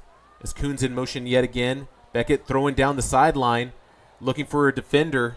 Looking for his receiver. And that was number 15, I believe, Dylan Walker. Actually, that wasn't Walker. That was Kyson Morgan. That 2 and 5 can get a little finicky. But, yeah, he was looking for Bissell as he was running down the sideline. Yeah, and it was great coverage there by Grand Oaks, just able to try to get some coverage there on the play to break it up and, just startle that Panther offense just a little bit. It's a big third down here. Beckett under pressure, pump fakes, and is sacked. You have some Grand Oaks Grizzlies find their way home. So there you have it. Colin Thompson, Trey Lott both disrupting. And the huge loss here. Yeah, that was a big loss there. Timeout. Grand Oaks. So Grand Oaks is going to go ahead and call a timeout here with a minute left. They have 2 timeouts remaining in the half. And I could potentially see Caney Creek going forward here. And then you have Coach McDowell taking a timeout, allowing his team. They're going to go for it. It looks to be a 4th and 20 that they might go for it here. If it's not, they'll punt it away. But you're trying to give yourself a little bit of time so you can try and get a little bit of time to move downfield to go in with another score for the half. Try to make it a 6-touchdown lead as it's already 35-0. Yeah, so, I mean, and, you know, Caney Creek's got a little bit of momentum here, and they're trying to just push forward a little bit, like Jackson said, before the half. But, I mean, it's been all Grand Oaks this game so far. Very much so, and as you can see where they're lining up with the personnel, looks like they will be going for it. It's going to be an option, triple option, throws to Beckett. It's still behind, but does get tackled, and it's a big disruptive play. They were trying for a trick play, and Rutan there to make a big stop. So as you can see with the way things were lined up, a pitch back, lateral, and since you're behind the line of scrimmage, you could still throw the ball downfield, but nothing there for the Panthers, as it's going to be another turnover on downs. And they weren't going to be denied. They weren't going to be fooled by the trickeration. And now Grand Oaks lining up with 3 receivers at the top of the screen. Smith rolling right, keeping it himself, throwing, and does connect. So Darnell Jackson yet again on the reception. And it's another first down. As the Grizz are moving, they're back in Panther territory, but it was out of bounds. Not a lot of momentum, not a lot of tempo here. Playing cool. Smith gets blitzed, throws incomplete. But as you can see, it was number 17, Tristan Caulfield, on the safety blitz. Yeah, Caulfield was running full speed downfield into Grant Smith, and Smith just tried to dump it off real quick, and it didn't work quite as well as they thought it would that they thought it would be. Yeah, it was right out of the hands of the receiver, but good vision by Smith to get rid of it really quick as he's dropping back yet again. And now under pressure, and he's sacked in the backfield, trying to see who actually was able to finish for the Panthers, and looked like it might have been number 21, Rafael Barcenas. But continuing to bring the pressure, and we're less than 20 seconds left here. Still no tempo. Might be the final play of the half, as Smith is under pressure yet again as he rolls right, looking downfield. It is a reception, but that's going to do it if they do not call the timeout, and that's it for the first half. So Cole Griffin got the reception, but now as we go in for halftime, Grand Oaks Grizzlies leading favorably here, 35-0. Thoughts before we take a quick timeout? I mean, you know, just great momentum from the run game and even from the pass game from Grand Oaks. I mean, their offense has looked really good this whole first half, and they're, you know, Rutan just commanding this Grizzlies defense. It's just looked great. I mean, Grand Oaks has looked great on both sides of the ball tonight, and Caney Creek trying to get a little bit of momentum. You know, they had the sack before the half ended, but, I mean, you know, they kind of need a little momentum. And, you know, they will have time after the half is over, or after this halftime break is over, but we will see where this game will go. Very much so. We hope you enjoy the halftime festivities. We will be back in about 30 for the start of the second half, which Caney Creek is going to return and get the ball first. So see you in a little bit. Enjoy the show.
Ladies and gentlemen, please welcome to the field the Caney Creek High School Starlets. The Starlets strive to maintain their high standards both on and off the field, following their motto of solidarity, self-discipline, and service. They are leaders in the community as well as in the classroom. The Starlets take pride in their tradition of excellence. Please congratulate the following Starlets. Spirit Girl of the Week, Kate Shaw. Starlet of the Week, Isabella Aguilar. Officer of the Week, Marjorie Vargas. And Director of the Week, Carla Rodriguez. This year's Starlet Board Officers are Secretary, Carabetas. Social Media Chair, Stacy Palmeris. Vice President, Tommy Cooner. And President, Marjorie Vargas. This year's Starlet Dance Officers are Lieutenant Alyssa Ventura, Major Betsabel Torres, Lieutenant Colonel Kirsten Rock, and Colonel Bianca Castro. The Starlet's pick for Teacher of the Week is Miss Cloutier.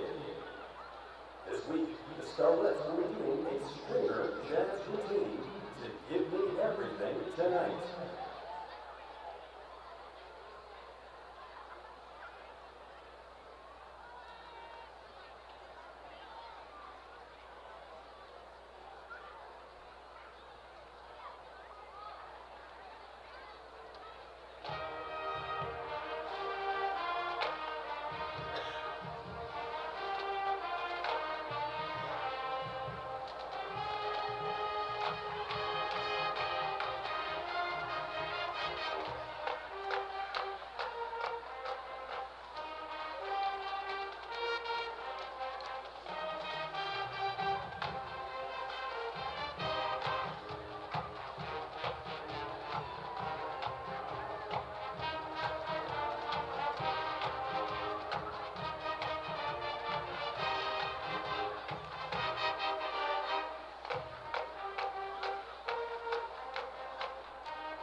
Starlets are under the direction of Miss Heidi Rose and Miss Daniela Martula. Thank you. You are amazing seniors for a fabulous football season. We are so grateful for your amazing leadership and guidance and can't wait for the many memories we will continue to make this year.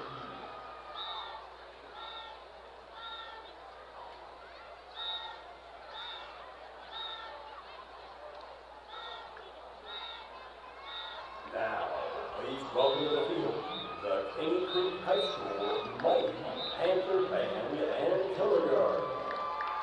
The Mighty Panther Band is led onto the field by drum majors Penelope Organiz, Petrona Mendoza, and Valeria Ramirez. Members and section of the week are the seniors. The band will be performing their 2025 UIL contest show entitled The Final Frontier.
Special thanks to the sponsors of the mighty Panther Band, EPH Equipment, and Discount Tire.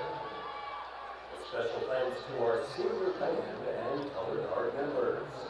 We are so proud of you and all the hard work you have put in over the last 4 years. Cannot wait to see the amazing things you're going to do once you graduate. Congratulations. Directors of the mighty Panther Band and color guard are Jeremy Redine, Charlie Herrera, Damian Canella, and Tim Lamont.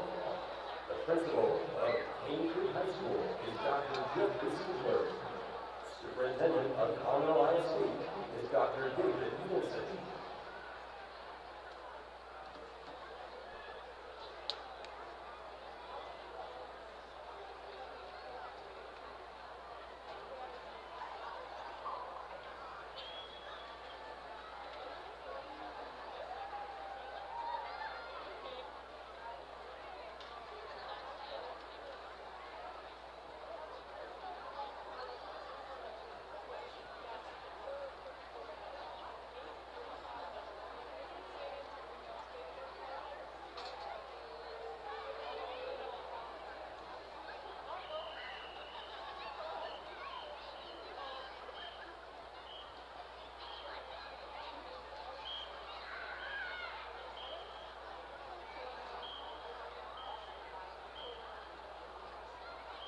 And it's time for Grizzly Nation Halftime.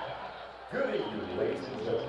Please welcome to the field, the heart of the deck, the award-winning Grand Oaks Royal Pride Drill Team. The Royal Pride Social Officers are Lexi Sanford, Elena Robinson, Jordan Urez, Holly Garrett, Greg, Vice President Addison Hickey, and President Bella Barnhart. The Royal Pride Sergeants are Annabeth Street, Katya Williamova, Laurel Swiler, and Caitlin Ward. Spirit Girl of the Week is Palmer Adams. Dancer of the Week, Addison Brown. Star Girl of the Week, Morgan Maddox. Faculty Member of the Week is Mr. Harrington.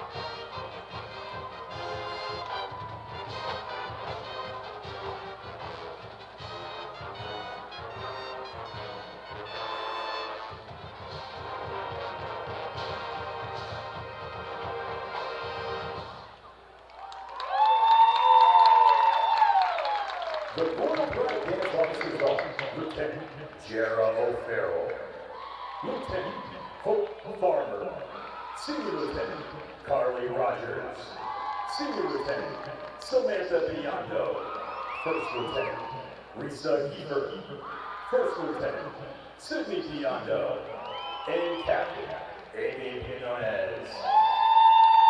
The Royal Pride Drill Team is under the direction of Miss Brittany Suey and Miss Sarah Johnston. They would like to take a moment to honor the senior Royal Pride members for their years of commitment, perseverance, and unwavering heart for their team. These young ladies will leave a lasting legacy of grace, strength, and sisterhood, and we are endlessly proud of you. Tonight, Royal Pride will be performing a high kick routine to hit you with your best shot.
would like to thank their sponsors: Server Monkey, AutoNation Ford Caney, Tiff Stacks and Tees, Go Mum It Up, PR Lawson and Co., Fraser International Supply House, and Creedstone Outdoor Living. We greatly appreciate your support. Bear down, Grizzlies.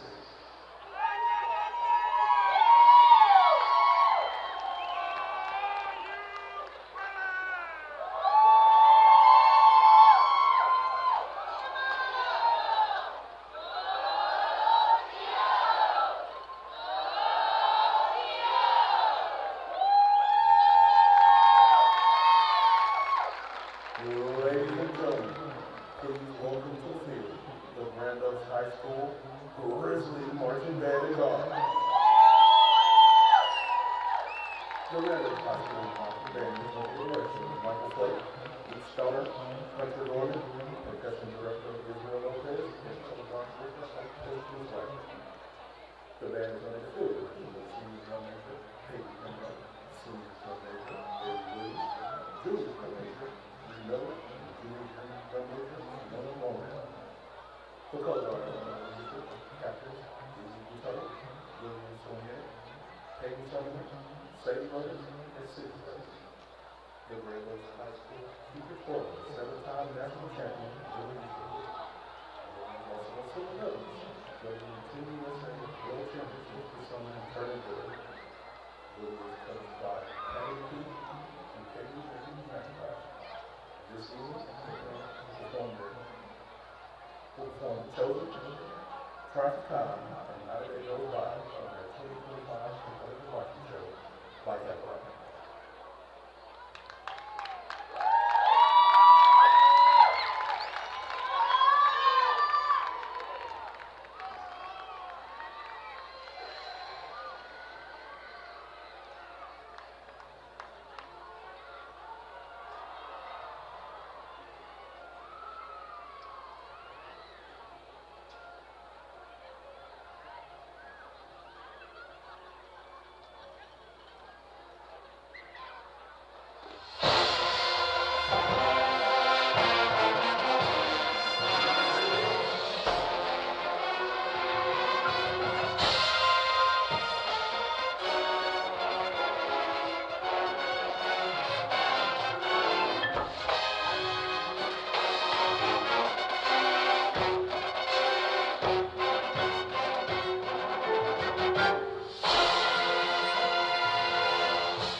Welcome back, everybody. Well, we're back. I know that y'all been here watching the halftime bands and drill teams doing their halftime shows. What'd you think about it so far, Peyton? Kind of like the planets that they had with the bands. I think that was pretty cool. Yeah, that was the Caney Creek School.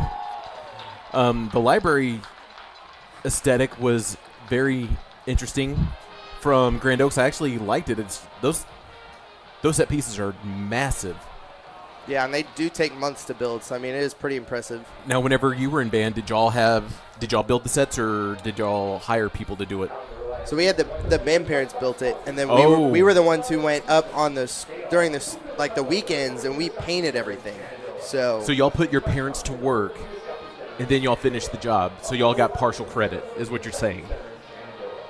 it was more the band. Hey, the percussion had nothing to do, okay? I was the percussion kid, the one who was up there every weekend practicing, like kind of, trying to make sure our show was good and that we would actually be good at percussion. You don't have to but, be defensive. I'm just joshing you. It's okay. It's okay. Let's move on. Let's move on to the game since we're watching the game, Yes, let's get back to some football. Okay. So, Grand Oaks leading 35-0. I mean, it's been them this whole game. Like, it started out with their second drive when Keelan Goss took the ball 53 yards down the field for a touchdown. Mm-hmm. And then their next drive, Grant Smith threw a 31-yard reception to Jaden Mitchell.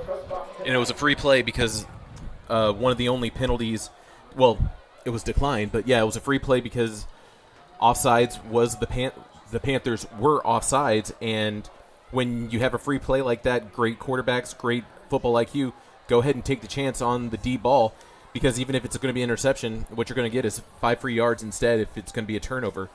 So, yeah, you're right. Yeah. So, Grand Oaks, you're saying 35-0. They've been leading this entire game. On the other side of things with the Panthers, they've only turned the ball over once, but a couple 3-and-outs early, and then also having a couple of turnover on downs. They went for it a few times on fourth down and then had some drives going, but unfortunately had to go ahead and punt it away. And now we're kicking it off from Grand Oaks as we see it's going to be a touchback now. So touchbacks after touchbacks. And we're going to get to see what this offense has in store. Like, before the half started, Caney Creek had a little bit of a momentum going on that final drive before they went forward on fourth down, and it was a turnover. But they were trying to go in their bag for some sort of a trick play. It was a bit of a jet sweep handoff, lateral, another lateral. But with the way that this defense for Grand Oaks has been playing, they've pretty much have eaten up the entire field, and it looks like they've been playing a lot more man coverage and blitzing whenever they need to in those opportunities, but that's how it's been as they start things off with a screen pass into the flat, and there's Jamonte Kuhn, who has been one of the lead targets of the night for the Panthers. Especially, too, with Grand Oaks defense. I mean, you have Scotty Rutan, the senior linebacker, who's just been leading this defense so well, and he's had a couple blocks, plays and everything tonight, just really being able to have a good stop and just put this defense in great position. Very much so, and now, as you see, we have second and short coming in for the Panthers, but they're not really having to bring a lot. As you can see, they're playing with 5 defensive backs right now. It's going to be another handoff, and this time they're giving it to Jacobs, and Jacobs gets the first down to start the half. So it'll be the first down to start things off in the half here for the Panthers. And one of the things that you need to do is ball security, and number 2 for the Panthers, you have to finish. If you're in the driver's seat and you're going downfield, you get close to the red zone, you get into the Grand Oaks territory, you have to finish and get points on the board because you're down 35 right now and you don't want to get shut out on the road. Beckett finds Kuhn again for a short reception. There's a penalty marker down over there.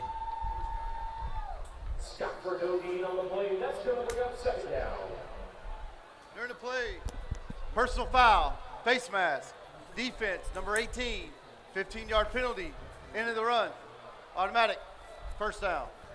And there you have it, another face mask tonight for the Grizzlies, and that's their third face mask penalty.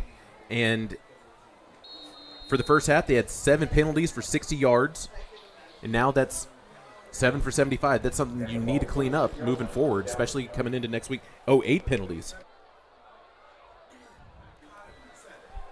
Beckett throwing downfield to a wide open man, but overthrown Kuhn. Kuhn was extending his hand, trying to get touch of it, but nothing there.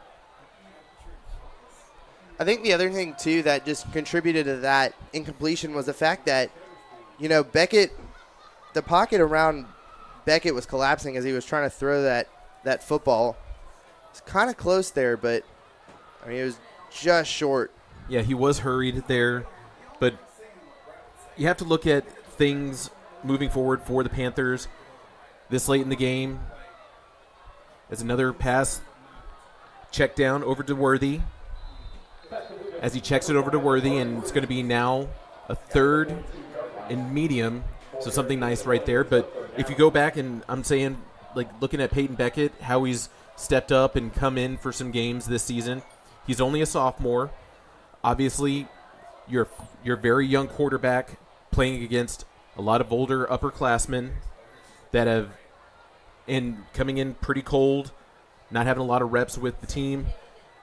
You have a lot of time moving forward with the program for the Panthers, as it's going to be a handoff to Kuhn as he tries to turn the corner, finds himself a lane, and now gets another first down.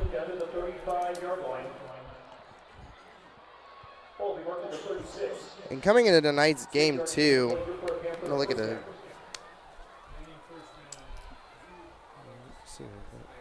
like Kuhn stats?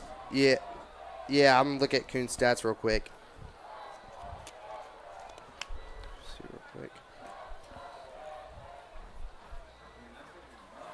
We had Beckett back, throwing towards the sideline, wide open, finds his man, and is going to be a complete. They said he got it. So Marion Hughes able to come down with it, sophomore to sophomore. That's something you like to see if you are the Panthers moving forward. Play action, good time in the pocket, rapid release, going downfield, not afraid to throw the deep ball is Beckett right now, and they're cruising in the red zone. Yeah, perfect field position for them. Just a great play overall by the Panthers offense. 7 yards to the end zone.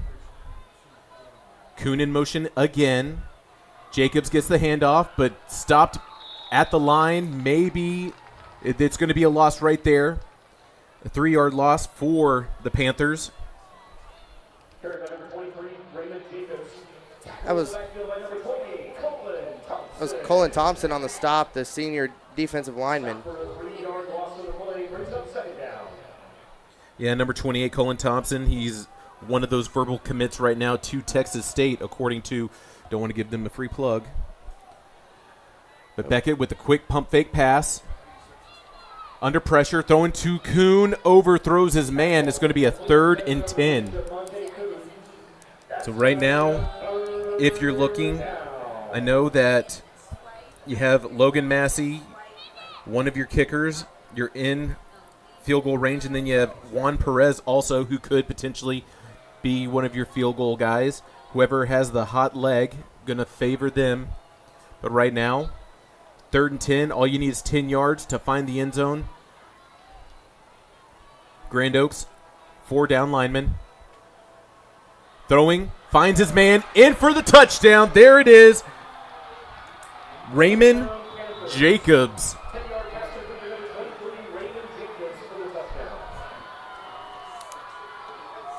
Yeah, that was a great run right there. Great read there by Beckett.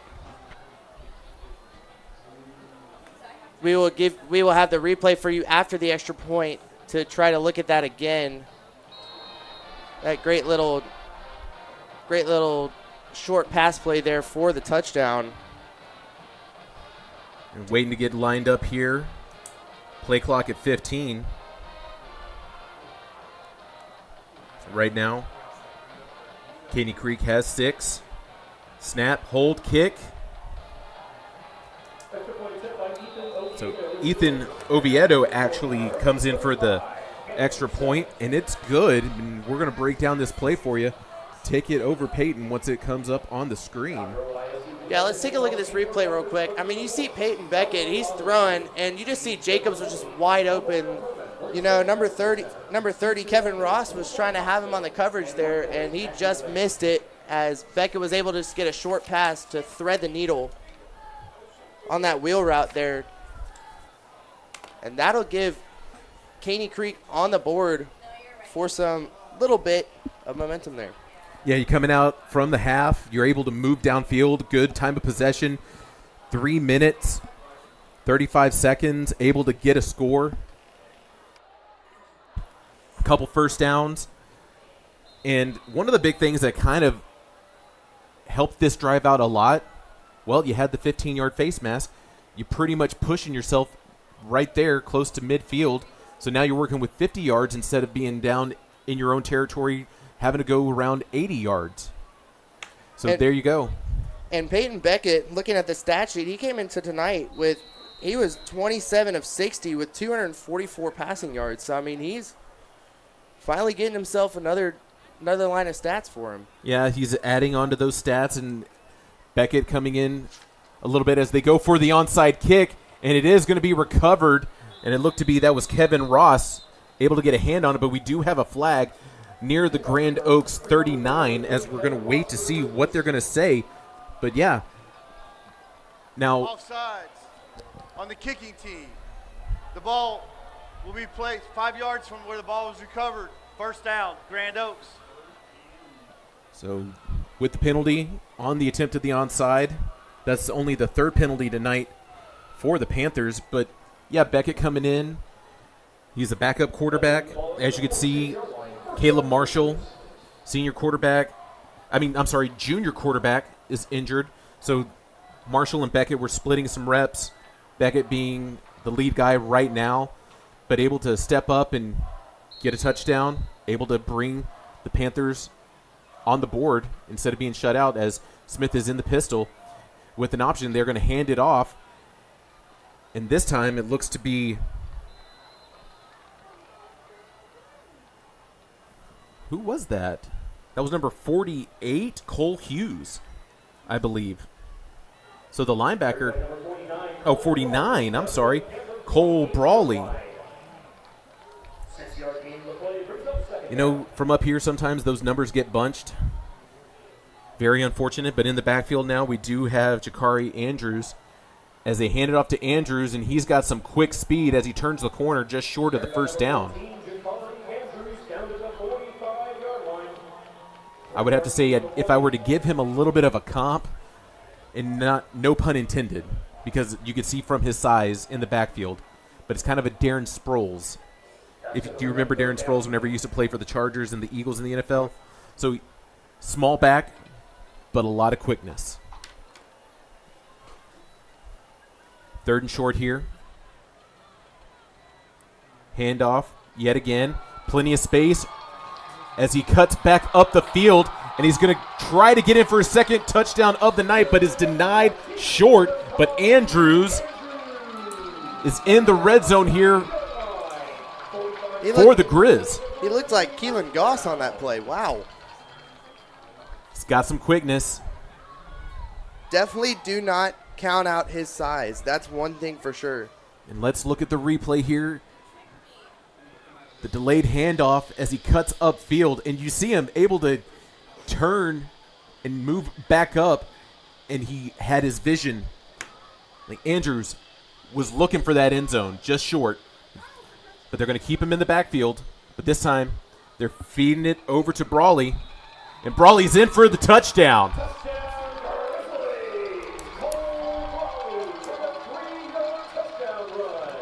I mean, we're seeing it tonight. Just this Grand Oaks running offense is just going places. As Coach McDowell, he likes to establish the run, and he's continuing to keep the ball on the ground. And a bit of a unique style with his offensive scheming, having multiple backs in the backfield, as the extra point is good.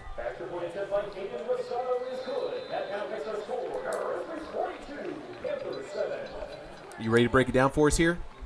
Yep. So you can see it. I mean, they just handed up the middle, and Caney Creek tried to stop it, but Brawley just used his size, used the momentum he had, and used his wheels, and just took it home.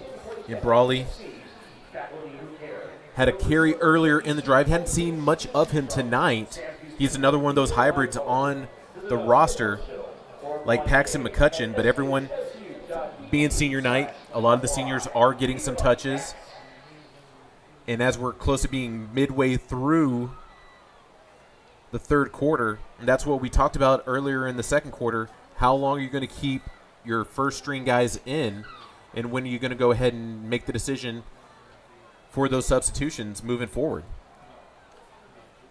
Yeah, and I mean, you know, you got those.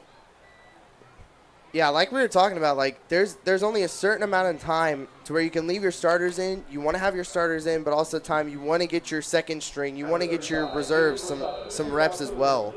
And not only that, just for safety reasons, also you don't want to risk an injury late in the game that could hinder you moving forward, as it's going to be an onside kick, more of a squib kick, and it barely gets recovered there from the Panthers.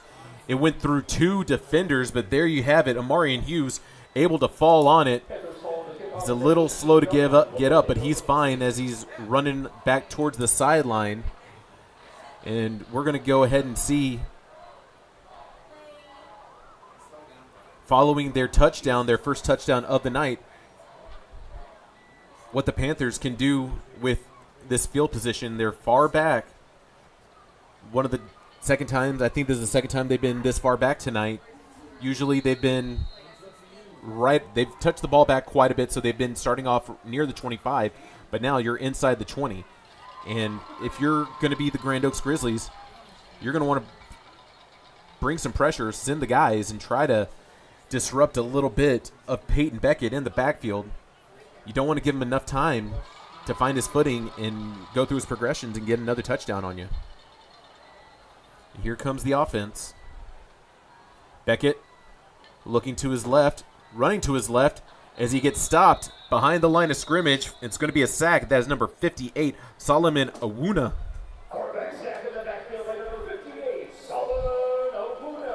Awuna.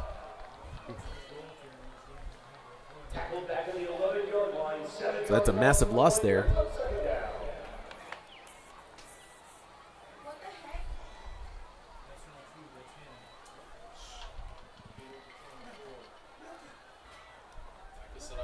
Taking a little bit of time here, get things going. Second and long, handoff on the jet sweep, and looks to be nothing there for Kuhn.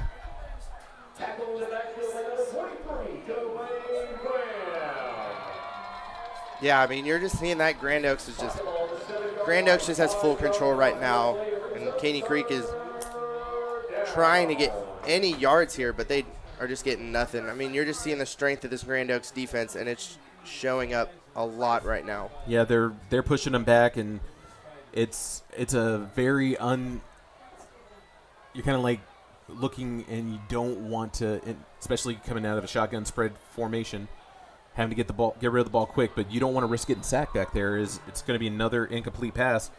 And they're not going to go for it here on fourth down to give Grand Oaks great position if they are unable to convert. So now they're going to go ahead and have another punt.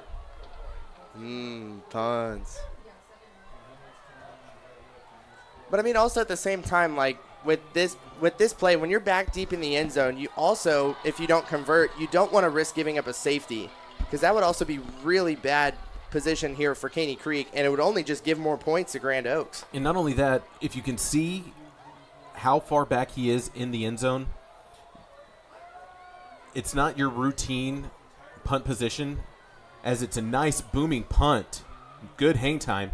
It is going to be returned by the Grizz, but Dylan Walker is still going, but is finally tackled.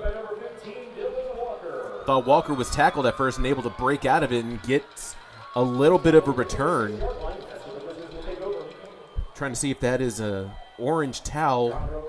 I believe that might be that's an orange towel. But this is nice field position here for Grand Oaks. But looks to be that the first stringers are going to call itself a night. And now you're going to see Pearson Lackey coming in at QB. So Lackey hands it off. This time it's going to be over to Vance. Wait, I don't have a 22 on our sheet. Carried by number 22, Caden Carter. Oh, Caden Carter. 7-yard gain to the play, brings up second down. So you can see on the replay there, Carter broke a couple tackles and then was just stopped in the backfield where got to pick a couple of yards there, so it was really nice. They feed Carter again as he dances his way through the line, and he's going to get the first down.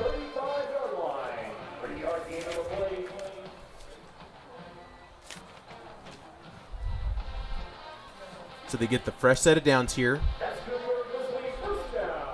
Follow the replay. And a little dance there. And he got the first. Yep.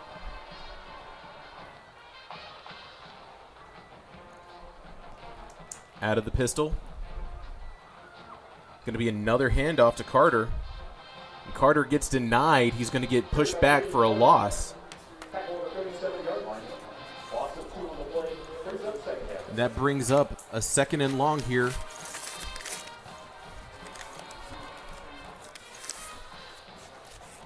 For the Grizzlies.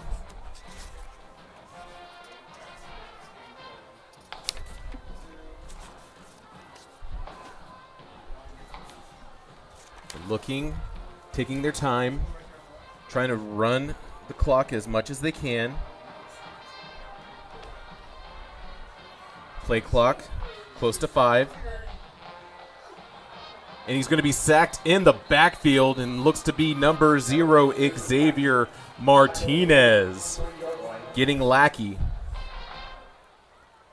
You could say he caught lacking over there. I see what you did there. Here all week. And right now, if you're able to make a stop here, you're down 35. But there's no quit on this Panther sideline. They're going to play the full 4 quarters. As one of the sack leaders was able to add another stat. Lackey with the screen. And Carter moving. Are they going to get, they're going to say he was short of the first down marker. So now it'll be a 4th and short. And the big question is, will they send out Caden Rosado to attempt a field goal here? But it looks like they're going to go ahead and keep the offense on the field. They were able to convert a few 4th down conversions earlier. Might try to draw the defense off sides. Panthers been playing with some discipline tonight. Penalized only 3 times.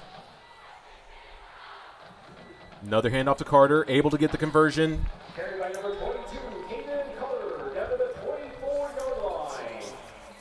4-yard gain to the It's another first down. Yep, just a little. I mean, all they needed was a couple yards, and then they just did a short little run route, trusting Caden Carter on that play, and he was able to pick up the first. And ball security, time of possession, that's key right now late in the game. Less than a minute, actually right at close to a minute, as Lackey keeps it himself and falls forward, but it's going to be a medium gain. But now we're less than a minute left here in the third. Yeah, they were just bunched on that play there. Lackey took it up the middle, trying to take it himself, and it worked out pretty well. Blitzing from the Panthers. Carter gets the handoff as he breaks his way through the line, and he's in for the touchdown.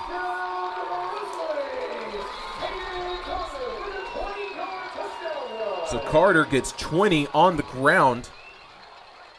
Looks like there is a penalty marker on the field. It's right in. It's inside.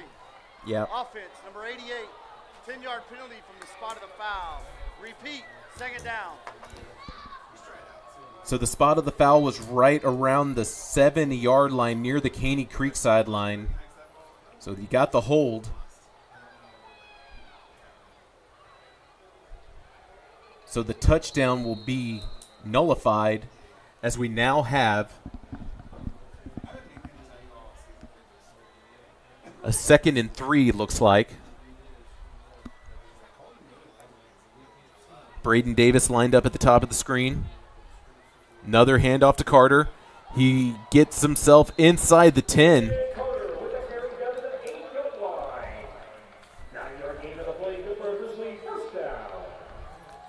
We have ourselves another Grizzly first down. And the clock is winding down here. Not playing with much urgency, so we're probably about to flip the field if they do not get the snap off. Able to get it right at the 1-second mark as they give it to Carter, but he gets denied. Stopped at the line, but that's it for the third quarter. After 3, Grand Oaks winning favorably 42-7. We're about to flip the field, go to the opposite end. Peyton, 3 full quarters. Yeah, I mean, it's Grizzlies dominating. And that's, I mean, we kind of expected this coming into tonight's game. I mean, right now, if you look at the standings-wise in the district, Grand Oaks is 4th, and Caney Creek is 8th in the district. Yeah. So, I mean, you know, you have one of the better teams in the district. I mean, like Jackson said, this is their first time in the postseason. I mean, they set them up favorably well to come into tonight's game and just do what they do best, and that's chew up clock, score points, and just tear up offenses on defense. And if we're going to go back to looking at a lot of the score sheet right now, well, from the season standings, not including non-district play, I mean, we can go look at stuff by the numbers.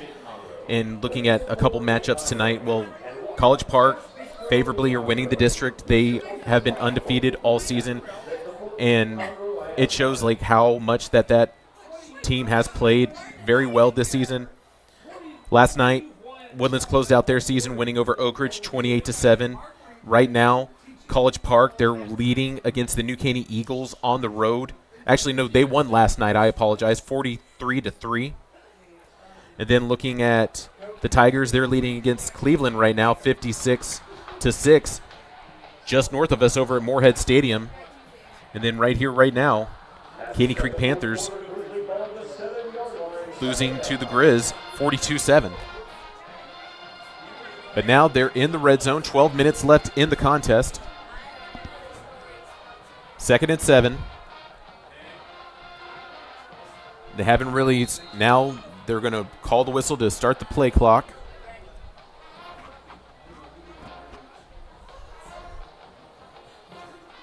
Lackey hands it off. This time, they feed Jaden Briscoe.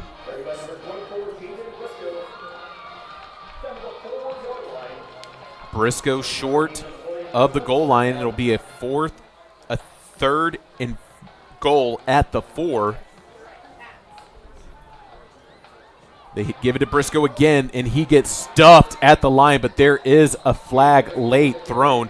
Might be a might be a hold waiting. Personal foul. Oh. Hands to the face. Hands to the Defense, face. Number 74. Half the distance to the goal. Automatic. First down. So one of the penalties, personal foul, the only personal foul so far tonight on the Panthers, gives the Grizzlies fresh life here for this goal line stand. And now, Lackey working with a fresh set of downs.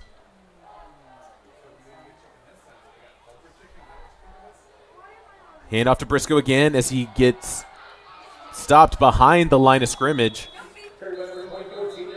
We had a player lose their hat on that play, and per the rules of the game, you have to sit out one play. That is Corell Harris. That's going to have to be substituted real quick on the offensive line for the Grizzlies. Happens in college. The only thing I believe that the NFL, they don't have that rule. But we're all for player safety. A lot of these young players make sure that everything's A-OK.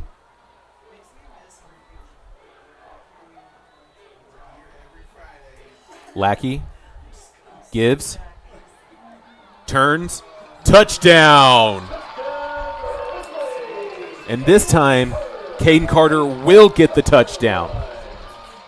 Yeah, he got denied earlier trying to find the end zone, and this time he finally found it. Do we have a penalty on the there's no penalty marker? Okay, so this one will stand. So after the extra point, we'll take a look at that play again. But, I mean, Caden Carter finally found the end zone after that try. He tried earlier. There's going to be offsides following the extra point. But they're going to go ahead and Offsides. Defense, number 3. Yeah, so good Extra blocking point. there Good. by the offensive line, allowing Carter to have a route. You can see just hand it off, and he was gone.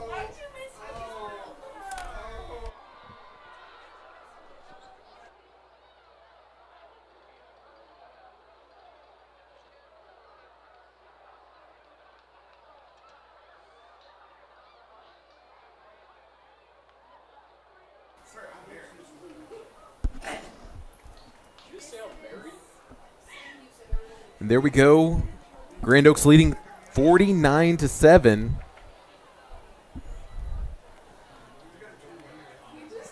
And Peyton, what we've talked about coming into tonight, Coach McDowell likes to establish the ground game. And as you can see, he has himself a stable full of backs. You can look at the roster tonight. I can tell you that Paxton McCutcheon, he got some touches. Brian Victorian, he got some from the backfield. Keelan Goss, obviously. Keelan Goss has had 2 rushing touchdowns tonight. He already, you know that he's rushed for good over 100 yards tonight. As they're kicking off yet again, it's going to be returned from the Panthers.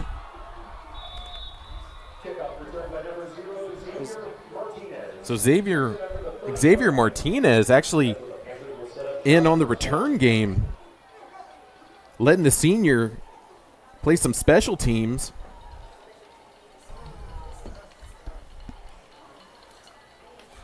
But yeah, before the Panthers line back up, let's go back down the line a little bit more for other people that have run the ball tonight. Jakari Andrews, Jaden Briscoe, Caden Carter. They're not afraid to use multiple backs in this run game. And there you have it, another completion over to Kuhn as he's able to use, but there is a flag thrown. There might be a hold there as Kuhn continues to hug the sideline. He is in for a touchdown, but I'm afraid this one will be coming back. Yeah, there's a flag down at the Panther 35. Yeah, that's going to be on the Panthers. There is a hold there. Hold or maybe a block in the back. Holding. Holding. Offense, number 80. 10-yard penalty from the spot of the foul. Repeat, first down. And that has to be heartbreaking. You get a big offensive play, and then now everything changes. A massive gain. 70-yard touchdown off the board. Yeah, I mean, with the way it looked, like he just tiptoed down the sideline and just took off. And then it just came all the way back to the flag. It was just like, man. So devastating. And you know, Adonis Ingram for the Panthers is beating himself up over it, but it's more like a good coach like Theodore Lasso, be a goldfish. That's just another throw at the line. And this time, Bakari Worthy. You well versed with Theodore Lasso? Yeah, I have been watching that more recently. Okay. Very good show. Yeah, they're going to be bringing that show back in sometime next year, I believe. They've already started filming. I don't know if they're done with production, but I thought they were going to be 3 and done, but we the people want more, and we're going to get what we want. Great show. Peyton Beckett in the pocket, rolls himself right, under pressure, throws at the sideline. It's going to be an incomplete pass. He was able to at least get it to the line of scrimmage, and he was out of the tackle box, so therefore there will not be a potential intentional grounding because I did not see a receiver anywhere near. Yeah, Beckett barely escaped the sack there. Pretty close there. Yeah, Beckett on the run. As you can see, these Grizzlies are trying to maul him at the line. But if you look by the numbers, Grand Oaks, they've had 28 sacks on the season coming into tonight. As Beckett throws and almost gets intercepted. He's already thrown 1 interception tonight, but that ball was tipped on the attempt of the screen, and now it's going to be a 4th down where they're going to punt yet again.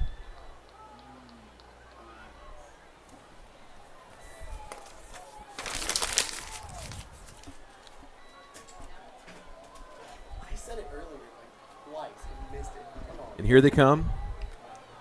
Back to return. Dylan Walker. Massey. Another booming kick. Playing off the bounce. Ooh, bobbles it. That needs to get on it. I think that the Panthers got it. They're signaling that it's Panther ball, and they have it. Wow. What a recovery there. I mean, you know, Dylan Walker, he had the ball for a second, but then he just dropped it. It just popped out of his hands, and the Panthers just dropped on that ball and held on for dear life. Couple of moments like those don't come often on special teams, and let's watch the replay. Playing it off of the bounce, loses it off of his fingertips, but the big thing was seeing number 35, Tristan Early, get the recovery, and now you're starting at the Grand Oaks 20, and you're bringing your offense back on the field. Yeah, great field position for them, too. Phenomenal field position. Beckett. Kuhn in motion again as they give Kuhn on the sweep. Turns the corner. Actually, my apologies that this time it was Bakari Worthy.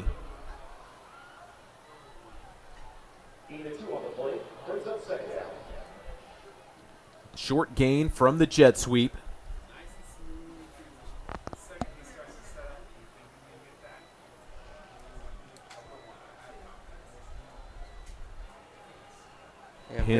Panthers not playing with any urgency here.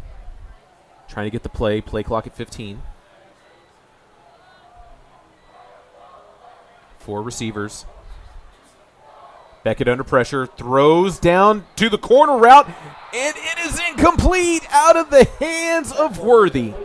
That was really close there. I mean, Worthy had one hand on it, and it just fell through. It was really close there. And with the pressure that Beckett was seeing, you saw the blitz come. Here it is. Getting hit as he threw it. And it was right in the breadbasket.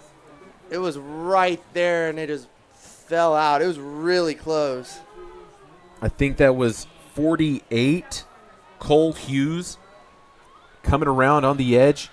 Missed being blocked, but Beckett handing it off to Hughes. Hughes turning the corner. He's getting himself, looks to be a first down.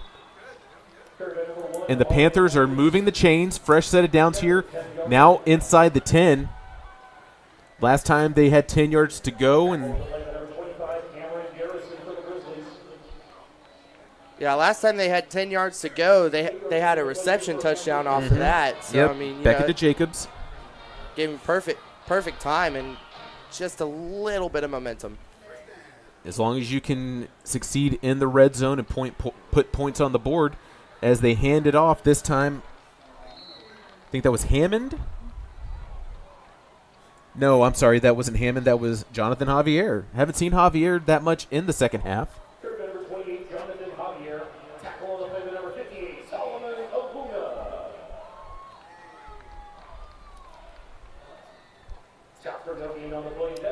Yeah, they've been running Raymond Jacobs a lot this second half. So I mean, you really haven't seen a lot of Javier at all. No, not at all. And I was a little surprised by that. And I'm shocked that we haven't seen any of Derek Thompson tonight. I think that he might not be dressed on the sideline. That's the freshman running back. And a screen pass over to Amarian Hughes is going to be incomplete. So now you have a 3rd and 10, well, 3rd and goal, ball at the 10. 7:40 left in the contest.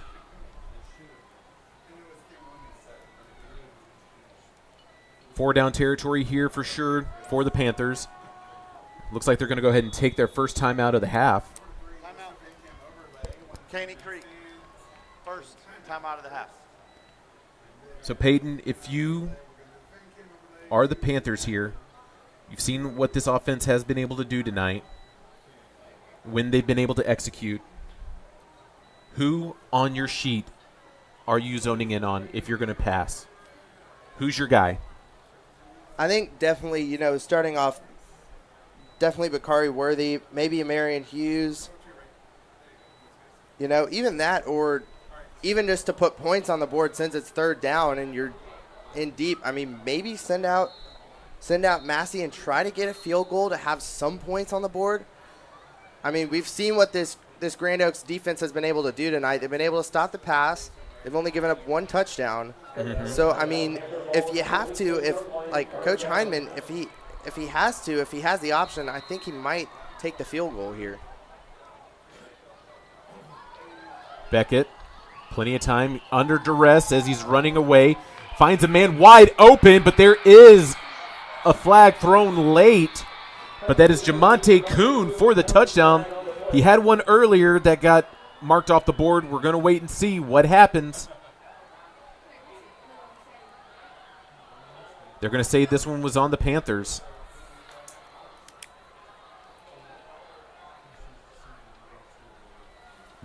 Holding. Offense, number 58, 10-yard penalty from the previous spot. Repeat, 3rd down. So, I mean, another holding call that just does not help them. No, and those are the kinds of plays that hurt you. You've already had 2 touchdowns. 94 can stay in the game due to the foul. And the reason why Cooper Marutsky is going to stay in the game, he did lose his helmet, but since there was a penalty on the play, he gets to stay in the game. But, yeah, you had 2 touchdowns, both of them for Jamonte Kuhn recently. They've just been wiped off the board because of the holding for the Panthers. And Beckett throwing towards the end zone on the corner route. Kuhn, incomplete. Yeah, he had 2 defenders in coverage for him and just did not have any sight on the ball at all. Yeah, I think that was Jesse Coulter who got a hand on it from the secondary. But now you have a 4th and 20. And I think at this point, Jackson, this is when you bring on the field goal unit. You would think that, but with the way that I see that they're bringing out. You're right. They're bringing out the field goal unit. Ethan Oviedo is going to be kicking, sophomore kicker for the Panthers. Good, and the ball is kicked, blocked. Is going to be recovered from the Grizzlies. That was number 23, Dwayne Graham, able to play through. I'm going to wait and see the block coming up on the replay. And as you can see from the replay, Graham was right there, able to get a hand on it and even follow the trajectory of the ball and recover it. And now Grizzlies coming back on the field denies any points that Caney Creek tried to get.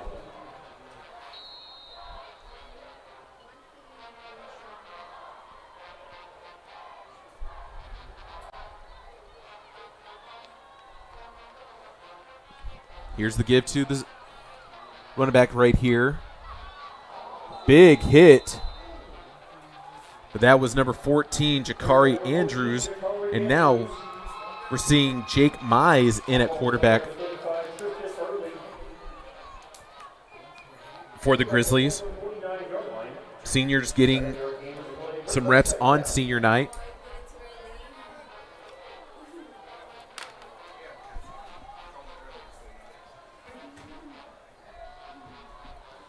Another handoff. And Andrews gets back to the line, but nothing else.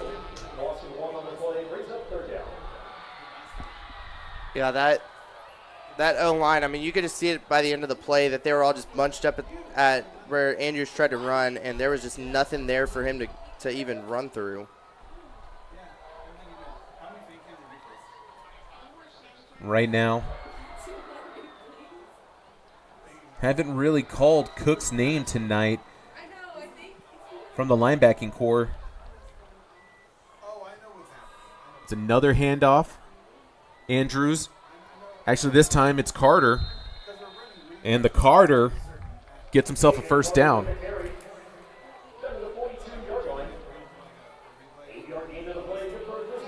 The life and times of Caden Carter.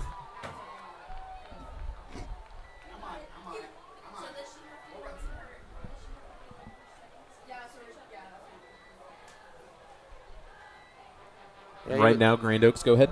He was running there like he had a basket full of rolls on Thanksgiving.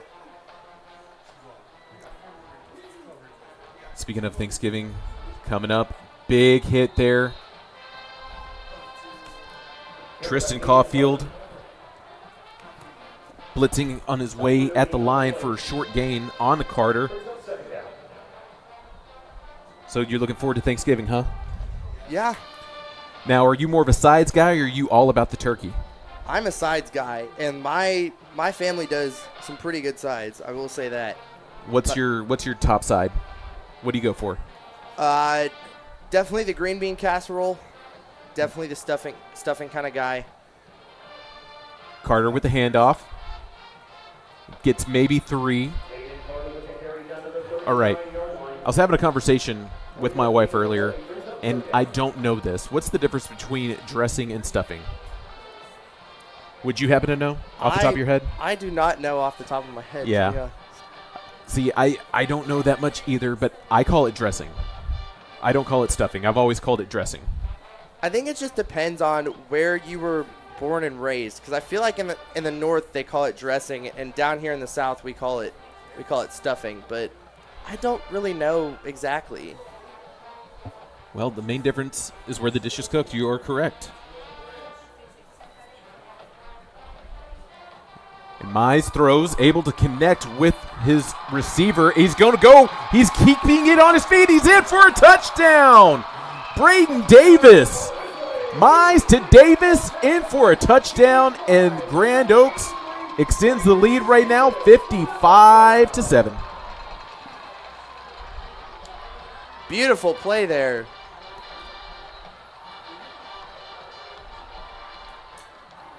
I mean, it was just Injury timeout. Injury timeout. There will be an official timeout here. But, I mean, man, that was just a really good play there to connect. No, not only that, it was a busted play. You think that it was going to end soon, and then all of a sudden, they were still going with it.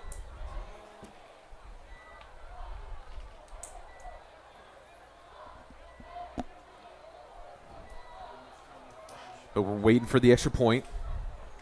And we'll have the replay breakdown for you momentarily.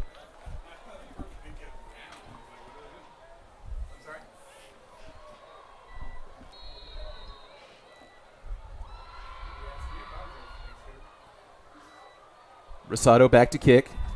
It's been perfect on PATs tonight. Good snap, good hold. And perfection remains there for Rosado. Let's take a look at the replay real quick. As you see, Mize had plenty of time to throw. He threw it. It looked like it was going to be intercepted the way he had it thrown, and Braden Davis just took off, finding an opening, and there was nobody in the secondary with coverage there. Yeah, Davis just had the wheels. He had a perfect play there and just executed it greatly. So after that play, with almost 4.5 minutes left in regulation, Grand Oaks 56, Caney Creek 7. Yeah. It's been all Grand Oaks this entire game. And that's something that you want to finish the season out strong, leading into the postseason.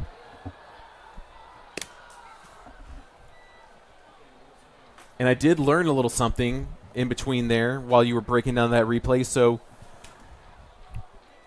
according to the internets, I was looking up the difference between stuffing and dressing. They're pretty much the same thing. They're either a bread or a cornbread-based side.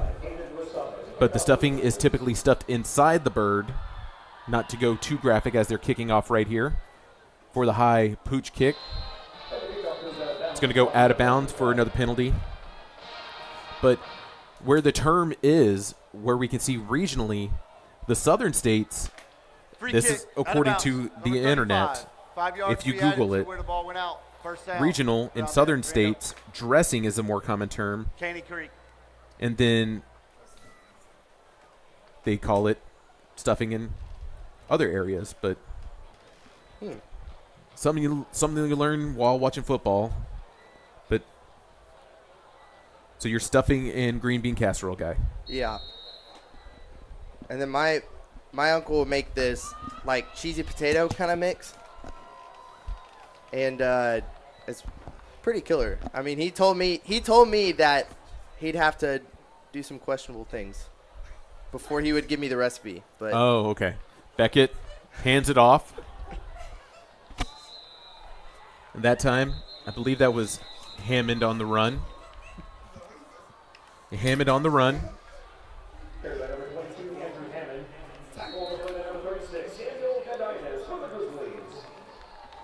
Now, do you cook at all, or is it mostly other members of your family who do the cooking?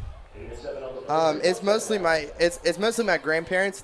We will go over to. They live pretty close, so I mean we go over to their house and celebrate with the family every year. That's nice. Last year was not so great. Whoa!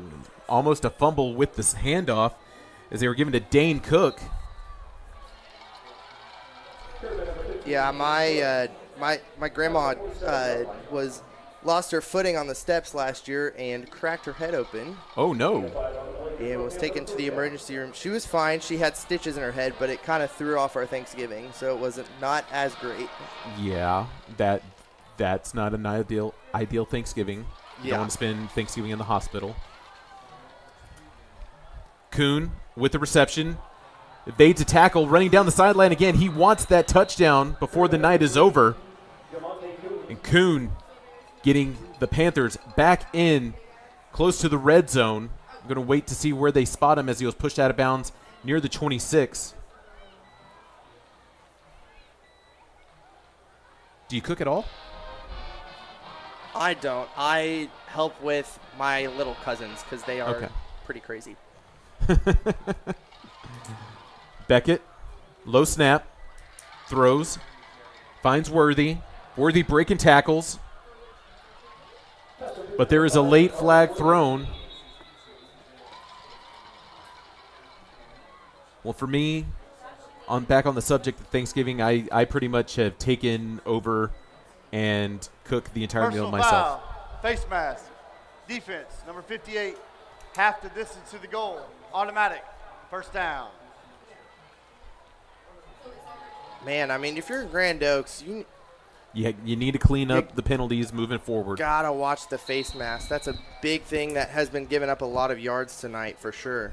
Yeah, at least 45 yards in penalties, those 3 penalties. And that's not ideal. As you can see, Beckett under pressure, rolling to his left, trying to get his footing. There is a flag thrown that might be a pass interference call. That was number 23, Dwayne Graham. So the flag was thrown in the end zone, so I believe that might, in fact, be pass interference. Going to wait to see. Before the ball was thrown, holding, defense, number 47, half the distance to the goal, automatic, first down. So Jesse Coulter actually being called for a hold. You hold past 5 yards, or you just hold in general, that's going to end up getting a penalty. So it's now a fresh set of downs here for the offense. The Panthers. I mean, yes, the Panthers are down a lot right now, but then again, Grand Oaks has given almost up an entire football field of penalties, which is not great. Here's another handoff, this time for Worthy, as he is short. Say he's 3 yards short. But Ghislaine Graham there on the tackle.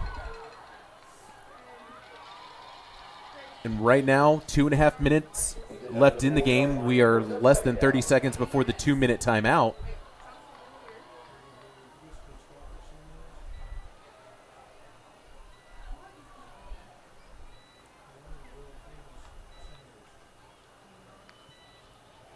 Very quiet in the stands right now. A little surprised whenever we got another handoff to Kuhn. Kuhn is in for the touchdown. He finally gets his few seconds of glory. Kuhn finally is going to have a touchdown on the stat sheet. Good for you. Jamonte Kuhn going out. The senior finally getting another touchdown to add to his sheet tonight. So there was a blocked kick earlier. Now this time we have Juan Perez to kick the extra point for the Panthers.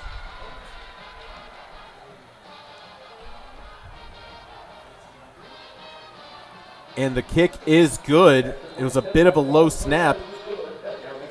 Beckett able to clean it up, but here comes the replay of that score. Yeah, so Javonte Kuhn just moved to the outside, and he finally found the end zone. I mean, he's been trying so long. You know, he had that deep run earlier that was called back with the holding penalty, and then he just had another big run or another big reception earlier that also was called back because of a penalty. So, I mean, he finally was able to find the end zone and finally score. Good for him getting another touchdown on the books for Caney Creek. That's one thing about the Panthers. Even though that they might lose, there's no give up in that squad. And that's the one thing you have to applaud the Panthers in their style of play.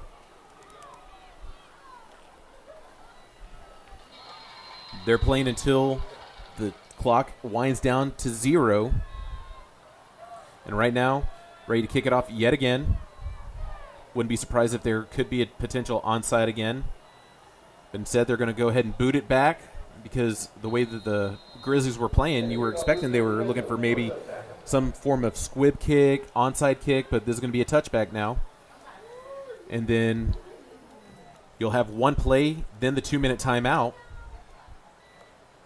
And all that Grand Oaks needs to do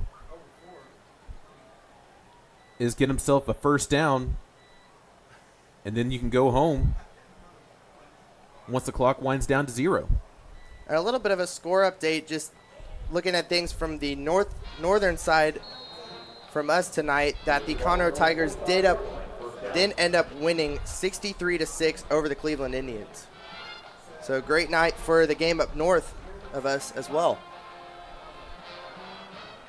Tigers were in the playoffs last year. Unfortunately, do not make it, as it's going to be another handoff to Carter. And Carter gets himself a first down, and that's going to be the 2-minute timeout. But yeah. 2-minute timeout. So, Tigers, if there could have been, I still think that even if the Panthers were to win tonight, coming in, if they were to beat the Grizzlies, I still think that Conroe would have had the tiebreak. I mean, Grand Oaks would have still had the tiebreaker because they did beat Conroe earlier this season. But Grand Oaks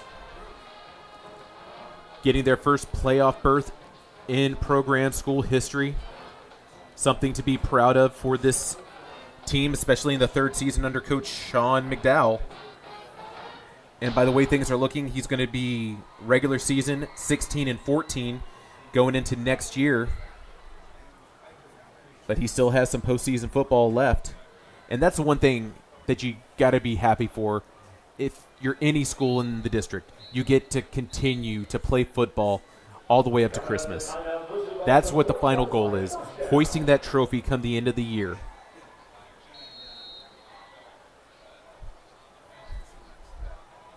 Now it's a 1st and 10 at the 40. Bit of a misdirection, handoff, and power back in his way is Cole Brawley, brawling his way through and gets himself a first down. And all you need to do now, if you're Grand Oaks, let the play clock wind down in the 5-second range. I don't think that I would just go ahead and try to get into a victory-style formation.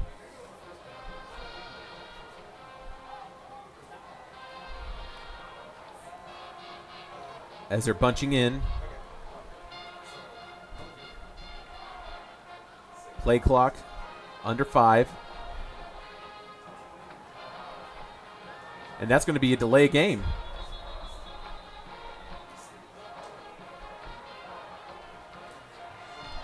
And that's where the football awareness needs to come in. Offense, number 65. Oh, so it was a false start instead of a delay game. 5-yard penalty. Still first down.